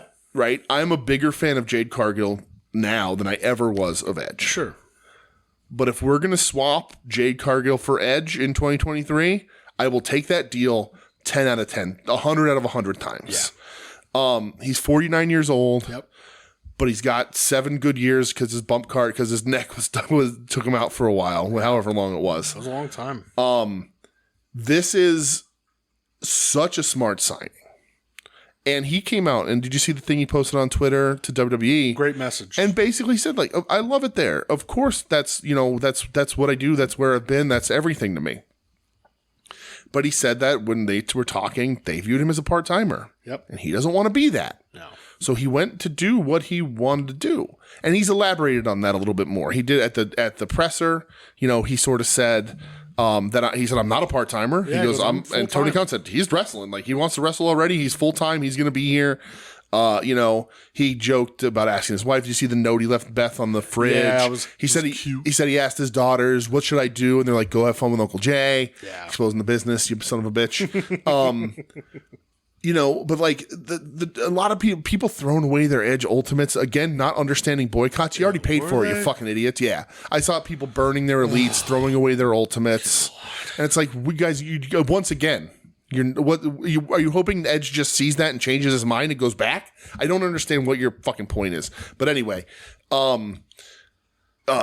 he wants to be a full-time wrestler. WWE didn't see that in him. He's 49 years old. He said on Dynamite, which we'll get to, but he says, I'm here for, the 8th anniversary, the whatever. Yeah. Obviously, hyperbole. But a lot of people thought he was going to come here, have a run with Christian. And that's it. And that was it. But he's now saying, I want to wrestle Kenny Omega. I never wrestled Samoa Joe. I've never wrestled in the Tokyo Dome. Yeah. So he wants to wrestle God in right, the Tokyo Dome. And that ain't happening, but... at least not in the Tokyo Dome. That might happen. Not a Wrestle Kingdom. I don't know. But it's such a great fucking signing. Yeah. And he's gonna bring so much to this company. Here's the way I look at it. A couple points about it. AEW is a place where older guys are going that WWE thought had nothing left. Right. Bryan Danielson, they weren't really using them in a great spot. Samoa Joe, they wrote him off. Right. They wanted to, famously make Adam Cole a manager. Now you have, listen, whatever with CM Punk. When he wrestled, he proved like he still could fucking go. Yeah. Now you have Edge, where, like how he said, I'm not a part-timer. I don't want to be a part-timer. I want to wrestle. I want to be involved. Right. And I think that's smart. And here's the thing, too. So, my boss, big wrestling guy, big Edge guy, was very anti-Edge leaving WWE. Sure. Didn't want it. Right. Hated the idea of it. Yeah. So I talked to him, and he said, it's weird. It was weird watching seeing him somewhere else. But he said, if they didn't want to use him the way he wants to be used, why not go do what you want to do? It was weird seeing Macho Man in WCW, but Vince wanted him to be a commentator. Yeah. Like, you got to go do what you want to do. Right. And hey, listen, if they're paying you, why the fuck not? Right. You know, and he brought up, and when I was talking to my boss, he brought up a point too about it made him think. During the scrum, MJF, both Edge starts naming a bunch of guys he wants to work with, and then MJF, during his part, I didn't watch the whole scrum, I fell asleep. I fell asleep. I think it was during Jericho Omega, I fell asleep. It was like quarter after 1, I was like, I'm done. So MJF, when he rattled off about 15 names on the roster and said, how fucking crazy is this roster? Really? Like, sit there and think about how crazy this roster is. Yeah. And it made... the Young Bucks are in 3 positions every week. Sorry. Go ahead. But, so my boss said, he goes, I thought about it, and I go, when MJF ran down that roster, and then go look at WWE's roster, and who could you really name that are, like, at that level of those guys in AEW? And he said... I don't want to see Edge versus a lot of those quote, younger guys in WWE. Right. You want to watch Edge versus Austin Theory over and over again? Yeah, he goes, but then you name all those guys that MJF named, and you go, okay, yeah, I'd like to see that. I want to see that. Like Edge said, I want to have a promo battle with Eddie Kingston. I've never wrestled John Moxley. Right. That's the first time I stood in the ring with Sting. You know, so yeah, you kind of do go, all right, let's see what you could do. For sure. And another guy that I definitely should have mentioned because he's a big part of all this, that WWE was done with Christian Cage. Right. Yep. And look at Christian. He comes here and just he's doing the best stuff of his career. Absolutely. So, you know, again, so it was kind of funny too with my boss. He said, you know, with his Edge fandom, he didn't like Edge and the Brood. He didn't like Edge and Christian. Yeah. He started liking Edge when he broke away singles and when he turned doing the rated R stuff. That's where he really started to like Edge. Yeah. Where me, I said to him, I was the opposite. I loved Edge and Christian. Edge and Christian. I had the yellow Edge and Christian totally reeking awesomeness shirt. Yep. Double gold rules. Loved them, dude. The 5-second pose. Like, I thought they were the fucking best. But then when he broke away and he does the single stuff and he's, you know, rated R superstar and all that, and I was like, I don't hate him, but he's just not my guy. Right. You know, if somebody told me to watch something with Edge, I'd watch, you know. Like, it was a great moment when he came back at the Royal Rumble. Sure. You know, that was awesome. No doubt about it. Yeah. But, you know, let's clean slate. Let's see what he does here in AEW. Right. So it's interesting, too. There's another aspect that I was thinking about that will draw some of these older guys. And, like, you know, everybody says Edge, he's a WWE guy. So, like, he might not know how to wrestle outside WWE style, right? But being a WWE guy for this long and being there now, and I'm sure this is a factor, and I think this is going to affect some of these people, is the way the creative is handled. Yes. Right? You're Edge, you're in the you have 25 years professional wrestling experience, and you're handed a script from Vince McMahon telling you what to say and do. Dude, I'm so happy you just said that. I literally brought up that point in my conversation today with my boss. Yeah. I said, you have these guys where they don't need a fucking script. They don't need a script. You know, like Punk always famously said, they'd hand him a script, he'd tear it up. I'm not fucking saying that. Why are you telling me what to say?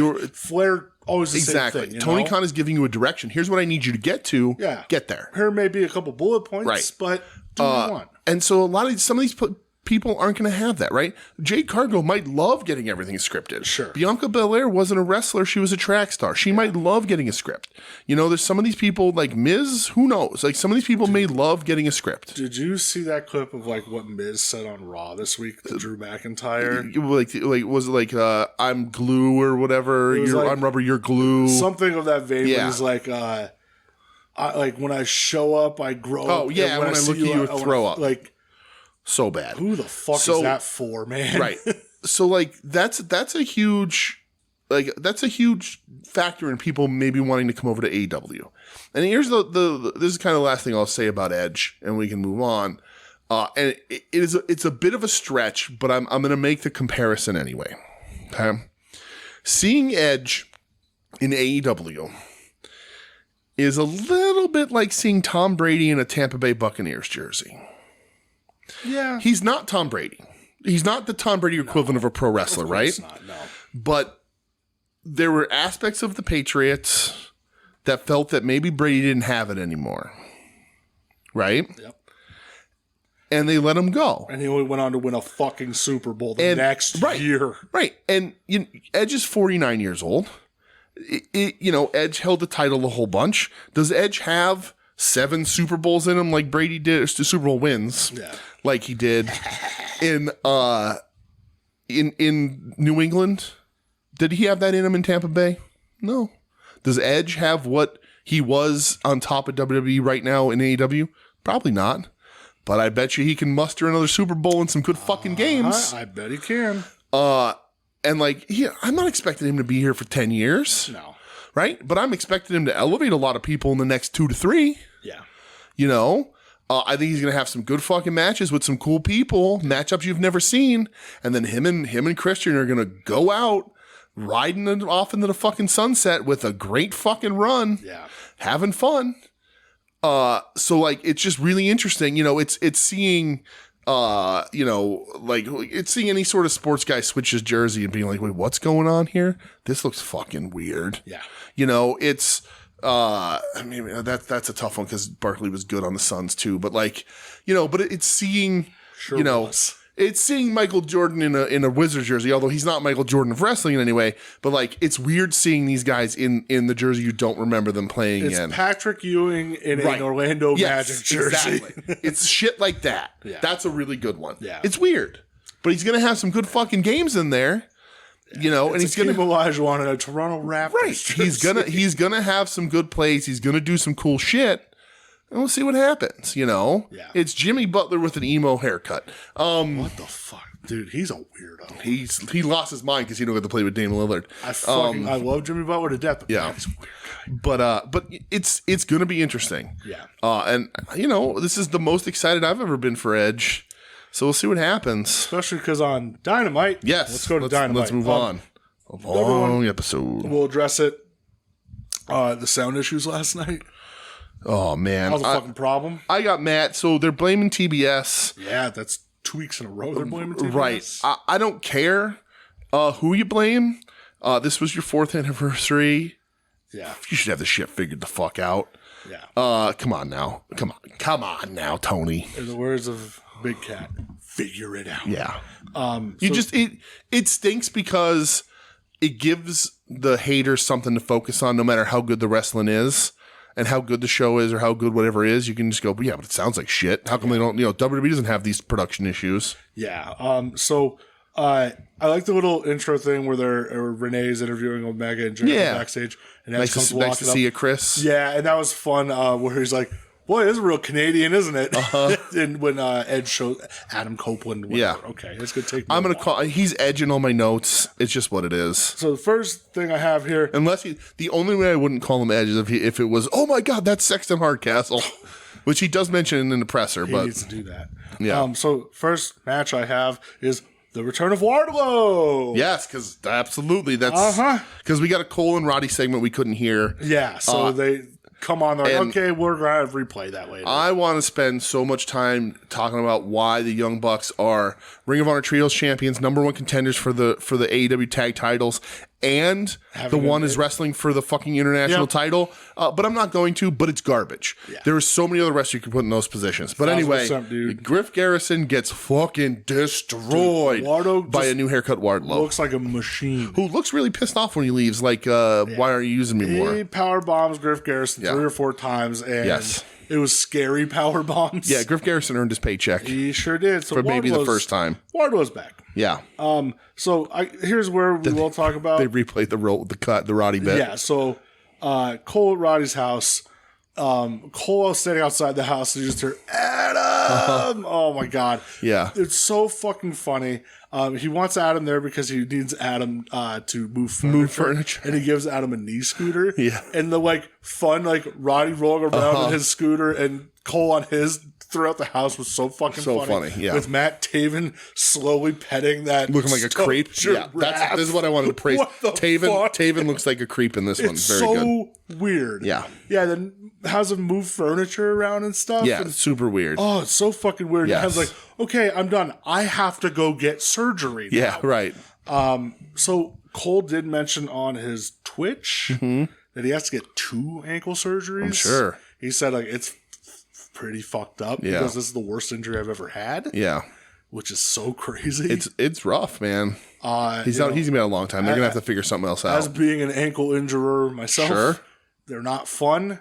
But this is pretty bad. God, I hope he has to find a new finisher.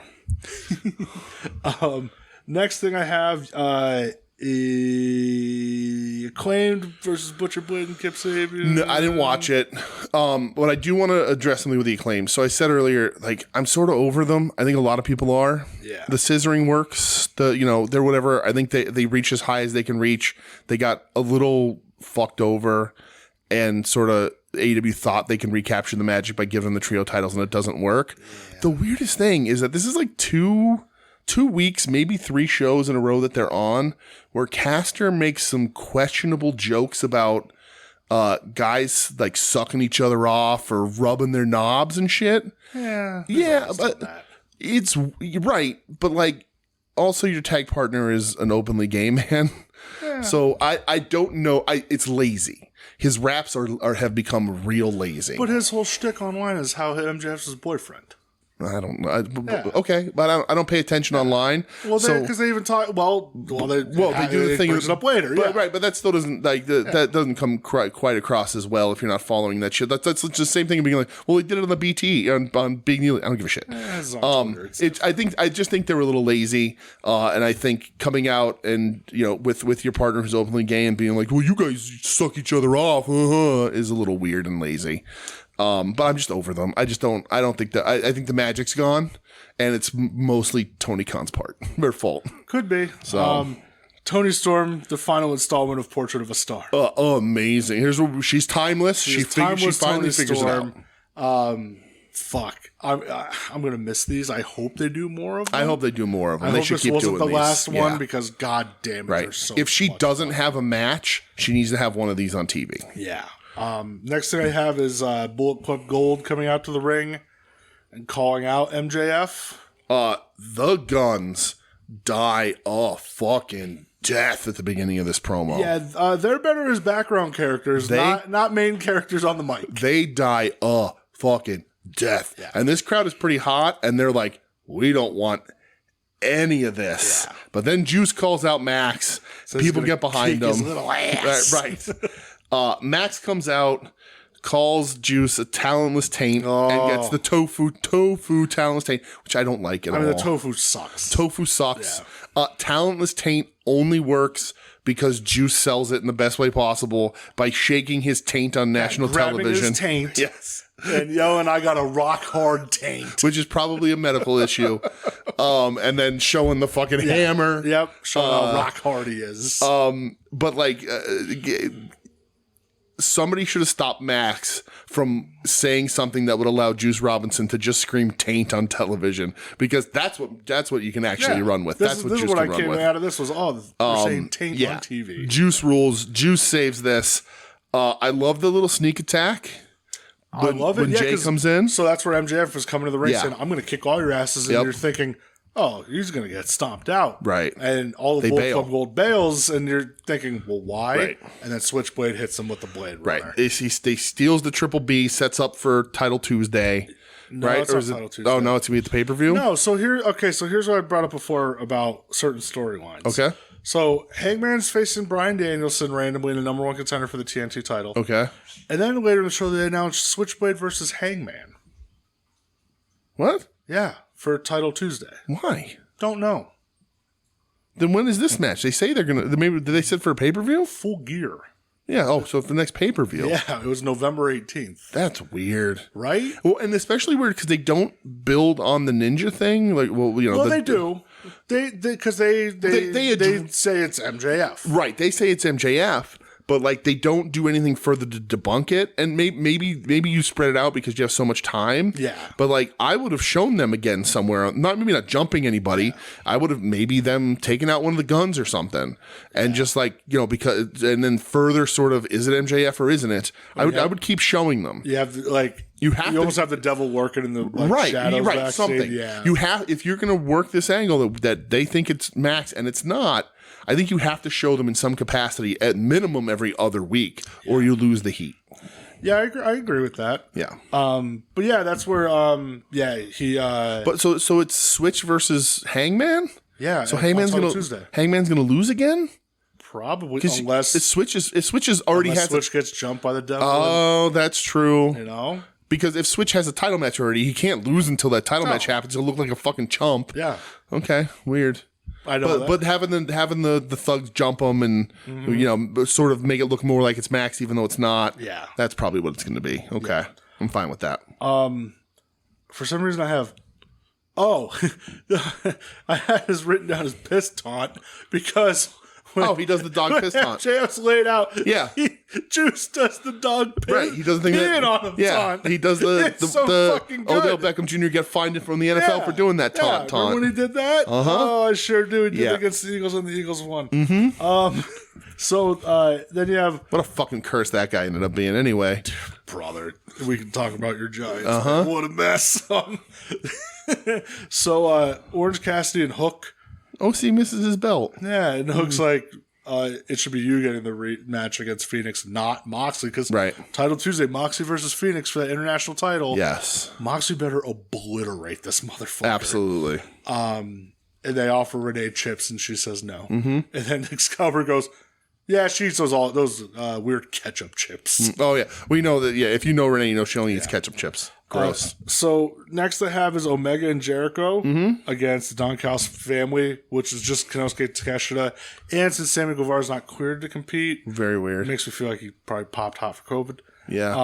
That makes sense. Against Takeshita and Kyle Fletcher. Yes. So now Fletcher, he ain't got nothing to do for a while. It's a good spot for him. I thought the match was pretty good. It was good. Yeah. Probably the best match of the night. Yeah, I don't really see anything else. Yeah. This was a very entertainment heavy show. Yes. But I thought this was. But they were done well. Yeah, I agree. Because post-match here is when we get Hobbs jumping Omega and Jericho and finally doing something of importance with a dude that most of the people I know have been yelling at their televisions why you aren't doing more with him. So look at the Don Callis family now. Yep. You have Konosuke Takeshita, Powerhouse Hobbs. Right. Even though he's not there all the time, Will Ospreay, Sammy Guevara. An Aussie Open, essentially. Maybe because when Kyle Fletcher lost, Callis was real pissed off. Oh, yeah, that's true. You lost the damn match for us. Yeah. So, but yeah, Powerhouse Hobbs. A lot of safety police about Omega taking the unprotected chair shot. Oh, God. It's Don Callis. Come on. Like, my grandmother can swing a chair harder. He stomps with it, people. Yeah. This, I ended up somehow finding a Twitter thread of people complaining that if Hobbs is doing this, what are they going to do with QTV? Nobody really complained about it. I saw it.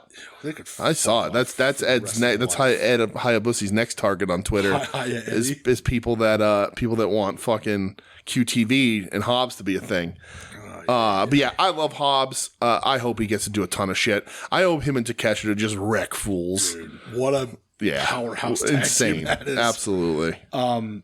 So here's where MJF is backstage. Yes. Getting his shoulder rubbed in the trainer's room. Right, and Max Caster's stalking him. Yeah, and that's where he's like, dude, you really need to cut it the fuck out. Yeah. All these tweets, you're leaving notes in my bag. Yeah. And that's where Renee says, she goes, yeah, I do see some of those tweets. You come off real strong. Yeah. You got a Samoa Joe promo where he's like a mob boss, sort of. Oh, MJF calls Adam Cole and it goes to voicemail. Oh, yeah. That's super right. important. Because he's with Roddy and Max knows it. Yep, and he's pissed. Mm-hmm. So Samoa Joe. What a cool promo. Dude, he's just sipping some whiskey, smoking a cigar. Right. Just saying, when I'm hungry, I will eat. Yep. And he's coming for Max. Mm-hmm. Next up, Tony Storm. Yes. Timeless Tony Storm versus Sky Blue. Yes. Sad Sky Blue, which people thought she was boo-boo facing, but she's not. I don't think she's boo-boo facing. She got misted. She's turning evil. Or she's at least a little corrupted from the evil still. Brother, I think you're right. Mm-hmm. But about this match... there's one thing about this match. More importantly. That's when he starts his picture-to-picture. Did a great job pitching the break. Yeah, we'll see you in picture-to-picture. A titty slap. Yeah, you heard that right. Come on now. It's time for a titty slap. Give me those titties. Give me those titties. Fucking Tony amazing. Storm. And then the part in the match too where she's like grabbing Sky Blue's ass, holding on. Oh my god. Tony Storm. She's a very good wrestler. We've liked her since the beginning. We've praised her a bunch on this show because she's got a bunch of segments. She's great. Yeah. If she's not wrestling matches on TV, she needs to have a vignette.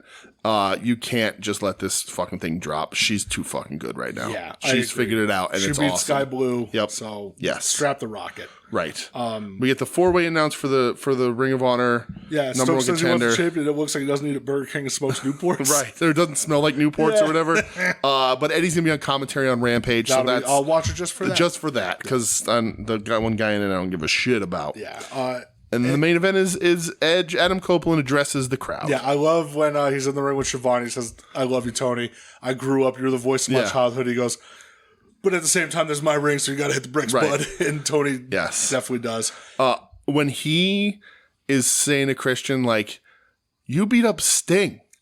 He's like, we had the Sting. He's like, went to the barbershop. We got the Sting haircut together. Great was you that? had the rat tail. That's Sting. Yeah. Like, what's the matter with you? That's Sting. Yeah. And I was like, I feel like this is what I've been saying when anybody, disses Sting. Right. I feel like I say, yeah, you know who that is? It's fucking Sting. It's Sting. And he's like, I was Luger. You were Sting. Yeah, right. And then he makes his intentions Which clear. is accurate. Yeah. He makes his intentions clear that he wants to be with Christian. He wants the team back. He wants to, this is where he says his daughter said, go have fun with Uncle Jay. Yeah, he goes, listen, we need to show everybody we're the best goddamn tag team here. Right. Let's fight FTR. Let's fight the Young Bucks. Right. Let's show them what we got. Yep. Christian, he embraces Edge. And then... Oh, my God, another clip.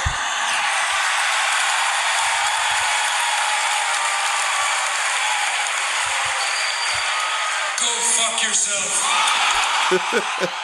Bleeped on television. Oh my God. But not on the fight feed. I'm so... And Tony Khan retweeted, go fuck yourself. So rated R era, brother. Yeah, right. Let's fucking go. It's so funny because there's been like the running meme of...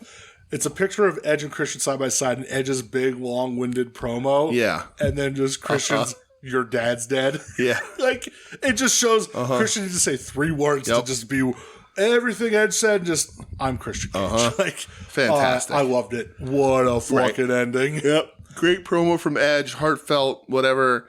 But yeah, Christian steals it at the end. It's going to be a fun program, man. Yeah, it definitely I'm very is. excited for that kind of stuff. So Edge has Luchasaurus on Tuesday. On Title Tuesday. Titty Tuesday. Titty Tuesday. So great stuff. So before we take our little trip to Japan, yes, I think it's time for the Terry Funk. Yeah, well, I was going to say before we go to Japan, Terry Funk has a little something he needs to say about Eddie Gilbert. He sure does. If we can, I want the director to roll that VCR tape I have from that I Quit match, and I want to show everyone watching Sports Channel how I ran the living legend Terry Funk out of town. Let's show that tape right now.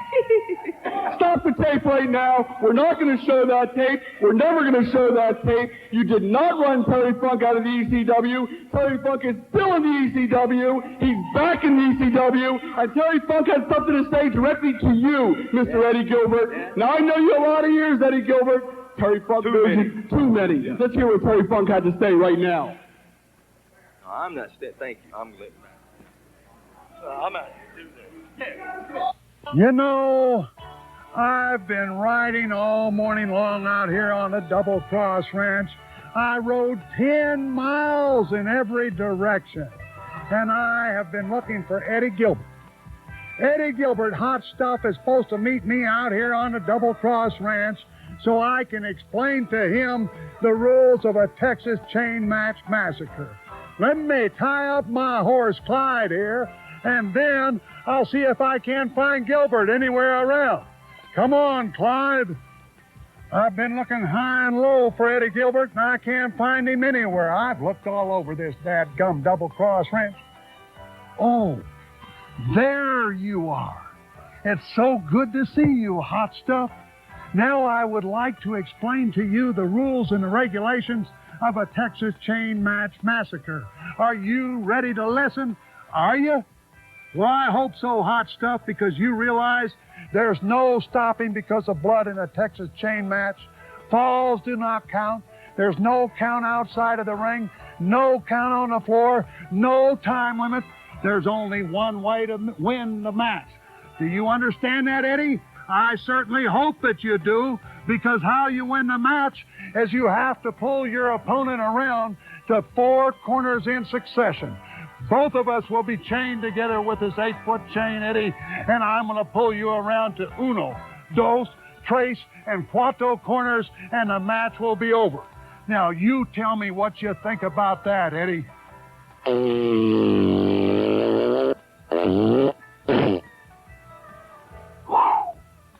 Your voice has changed, but your breath is still the same. Oh, my goodness. Hot stuff.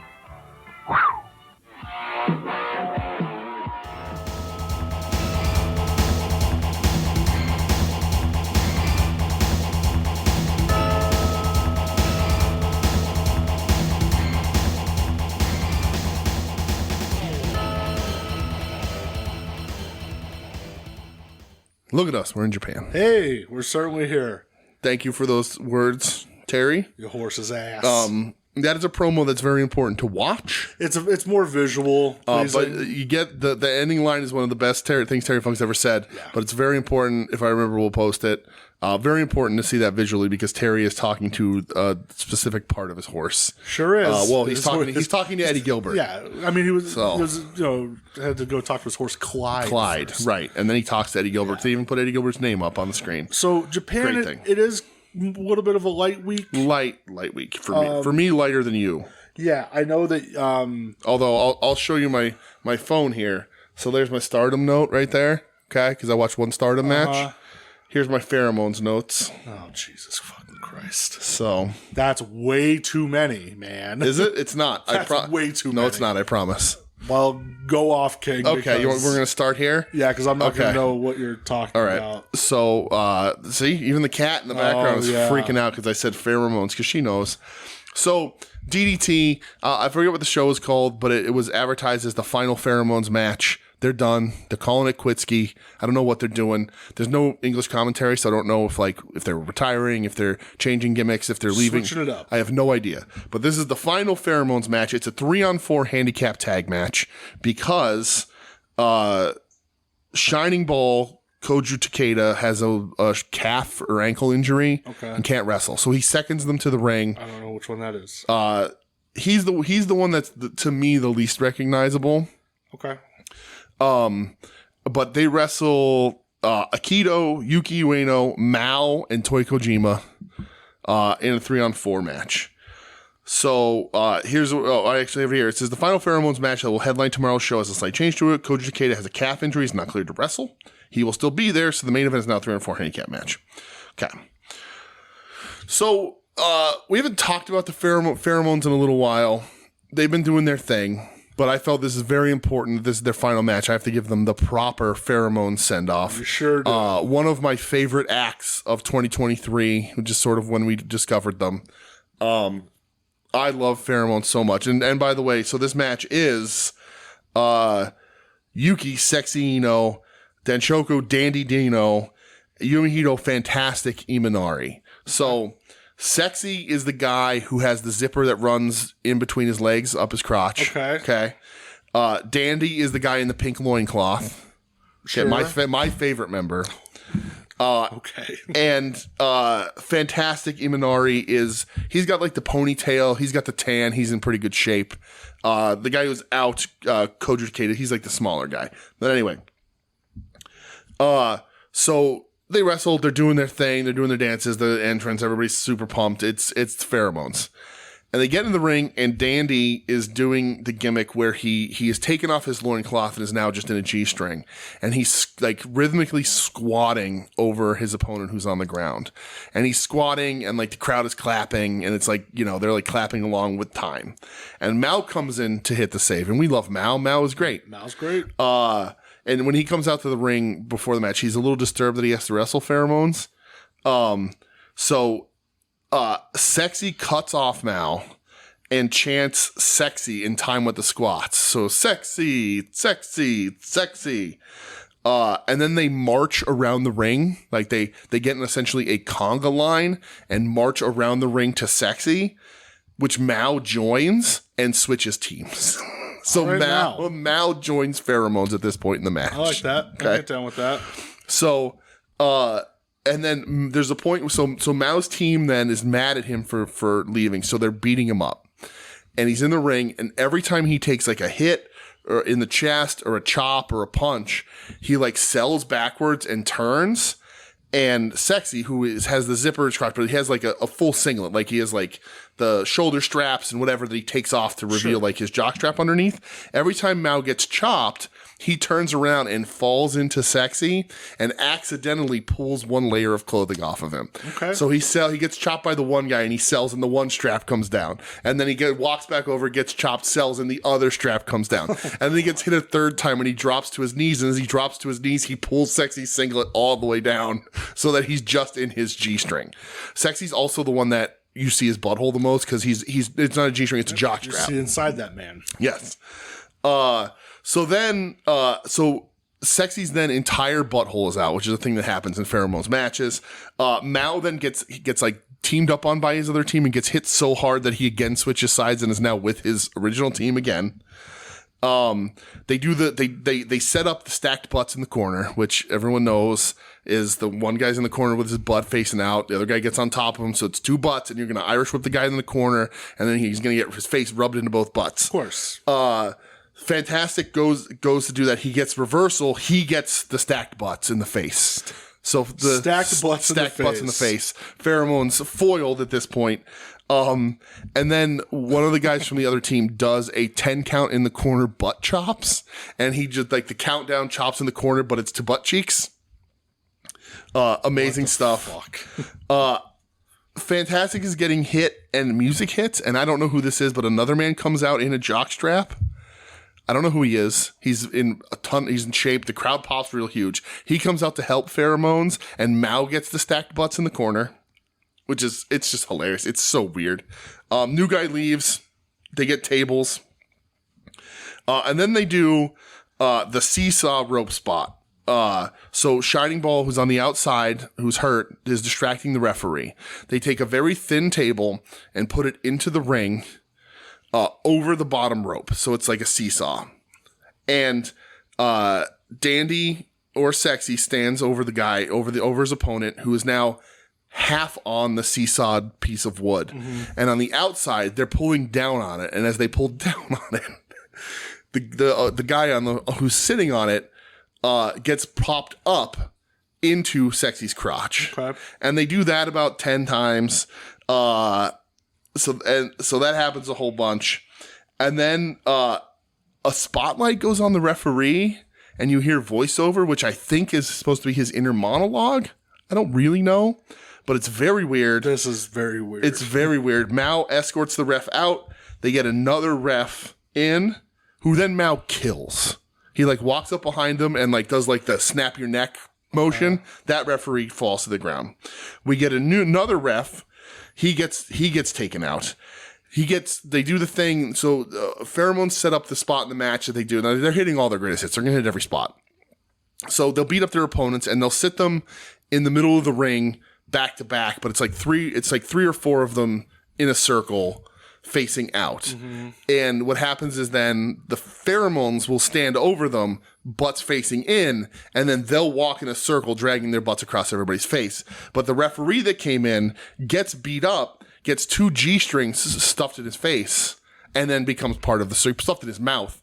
Then he becomes part of the circle, and they get the ass rub in the face while the crowd goes absolutely fucking crazy. Oh, I'm sure nuts. They were rocking. The ring announcer then stands up with a spotlight on him, and we hear his inner monologue. Mao goes to kill him. Another ref comes out, rules the match in no contest, which is usually how Pheromones matches ends.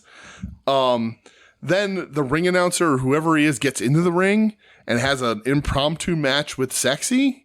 Sort of like, I don't know it was meant to be, but sort of like the Chono Muto, the end of Muto's retirement match. Christ. They have a very short match where the guy gives Sexy, it has to be. He gives Sexy a stunner and then puts him in an STF, which Sexy turns over into a triangle choke with the guy's face just buried in his crotch. Sexy, by the way, is completely naked at this point. He just has his jockstrap on.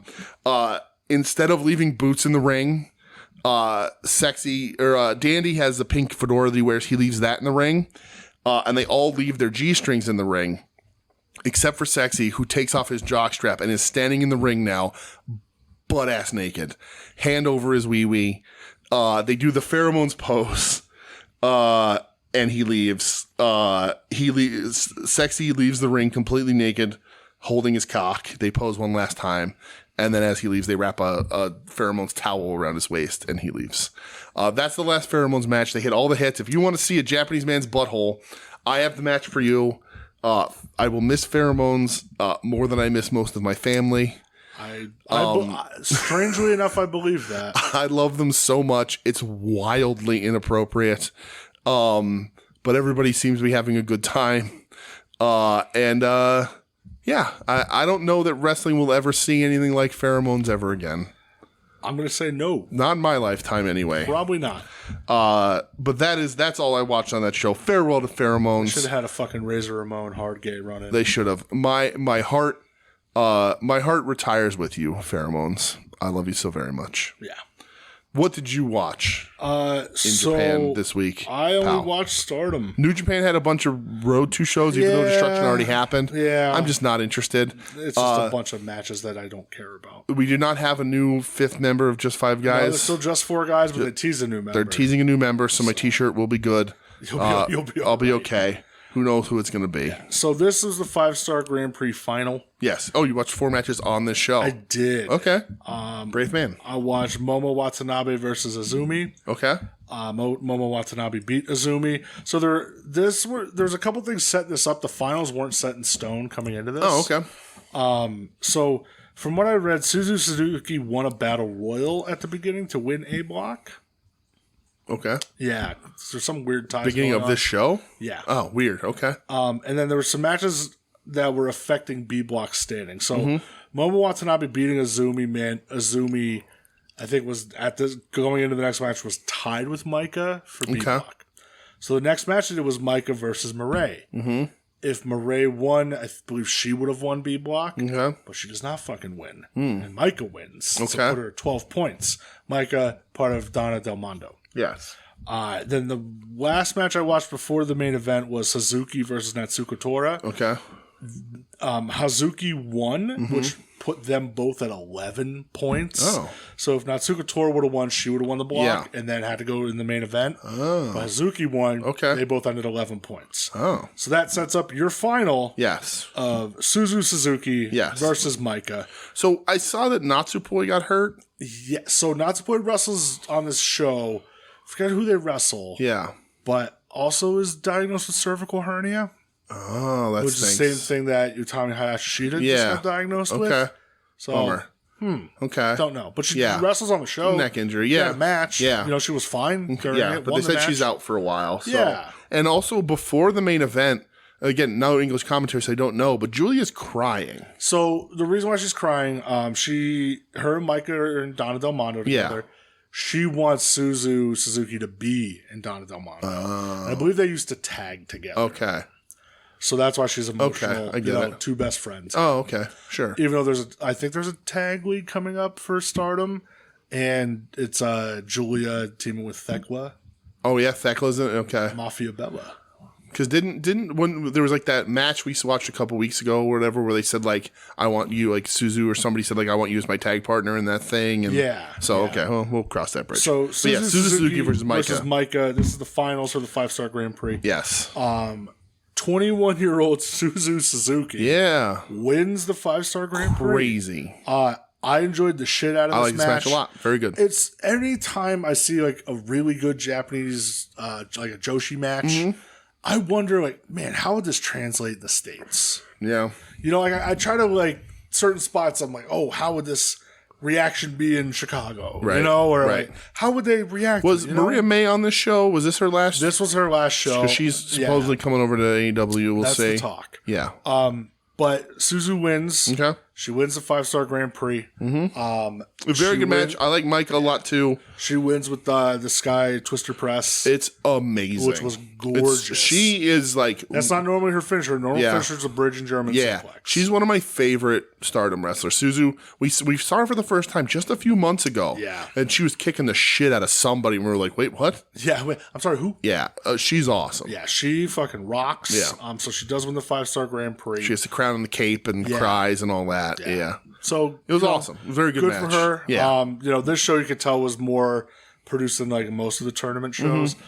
This tournament, it's long. It's like the 24th day or something. Very spotty, like what shows have what. So it was kind of harder to keep track of than the G1 and the N1. There's not a great American source. I mean, there's Stardom Cast, of course, but it's still hard to find a resource even online to be like, what's going on, who's coming up, that sort of thing. Like the G1, the N1, they're shorter and they're just much sort of more. There's more exposure, and also there's more instances in both those companies of English commentary, so you could pick up on sort of Stardom. I think I've seen like a show with English commentary. You could pick up on the sort of the not only the match stuff, but sort of like what's happening outside of the matches a little better in the tournament and like who's doing what, why, and stuff. So Stardom's a little bit harder to follow, but the matches are very good. I try to do my research, but again, it's a little harder. Yes. Plus on time, whatever. Sure. So that's it for wrestling this week. Yes. What are your favorite matches? We remembered this week. Because I right now at the top of my notes I just have say your matches of the week. Yes. So AEW. Obviously, it's going to be from that pay-per-view. That pay-per-view is one of the best pay-per-views anybody's ever done. I agree. I said that their last one or the one before that was the best in-ring they've ever done. I think this is the best in-ring they've ever done. I agree with you. I don't think there's not a bad match on this fucking. There's not even an okay match on this fucking card. Really wild shit. I can't not say Dragon versus Saber. That's mine too. There's a bunch of other great stuff. Was a bunch worth watching, but Dragon Saber is next level. You went to watch Bryan Danielson have essentially his dream match. Yeah. It's really remarkable. And Japan is very short. I only watched 2 matches. Well, technically Suzu Suzuki versus Micah it's your choice. Is the better match. Farewell to Pheromones. My heart goes with them for that in-depth breakdown that I hope Ed Cody appreciates. For stacked butts, and for Mao undressing a grown man in the wrestling ring. I'm all in on the Pheromones final 3 versus 4 handicap tag match from DDT. I respect that. Mine is Suzu versus Micah. It's a great match. Yeah, great match. Did you buy anything? Did I buy anything? Wrestling related? Oh yeah, I'll say bullshit. I did bullshit. I always forget because I didn't buy it off the rack. Adam found the Eddie Kingston Walmart exclusives. Thank you to Adam Van from At Odds with Wrestling for hooking us both up. All of us, really. I think. Well, except for me. Oh yeah, because literally that same morning. Yeah, you sent me that picture. My uncle was at Bloomsburg Walmart, and I was like, "Hey, you're there? Can you just go check?" Mm-hmm.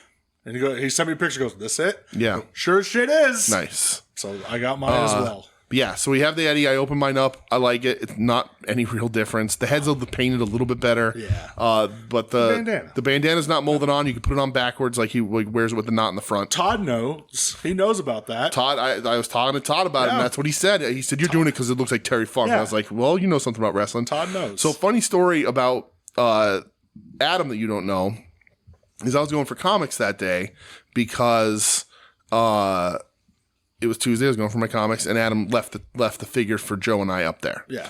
And I was going up anyway. But to go down the mountain to get to Scranton, you got to go through Pittston. Mm-hmm. And there's a bridge out. And I was like, well, I'll go a long way, and I'll just pop into the Pittston Walmart because that seems to have some stuff every now and then. So I go there. I pull in the parking lot. It's a Walmart Supercenter. There's 20 fucking aisles, right? Rows to park. I go down the one. I just pick one. I go down it.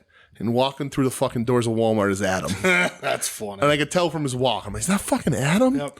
And so I pull in a spot up right next to him. We chit chat. He's like, it's full of Eddies if you wanted another fucking Eddie. Yeah. He goes, but there's nothing else. Yeah. But part of me wants to get an Eddie to keep on card. but so if I'm out somewhere and I happen to see one, grab one. Yeah. But I don't need one. I think our Target doesn't have much of anything, really. But if I saw the Rhythm and Blues hammer in person, I'd probably buy it. I told Adam I'm on the hunt for it. I might buy that Perfect because I don't have a Hennig. I hate the singlet. Yeah, but we'll see. Yeah, I think that's it. It was just the Yeti. Cool. Happy to have it. I only got the Yeti. Yeah. We got to talk about a purchase that I want to make though. Yes, we do. I know what you're talking about. Yeah, Okay. Because I really want it. Yeah, me too. I don't have anything else. Yeah, I got nothing, pal.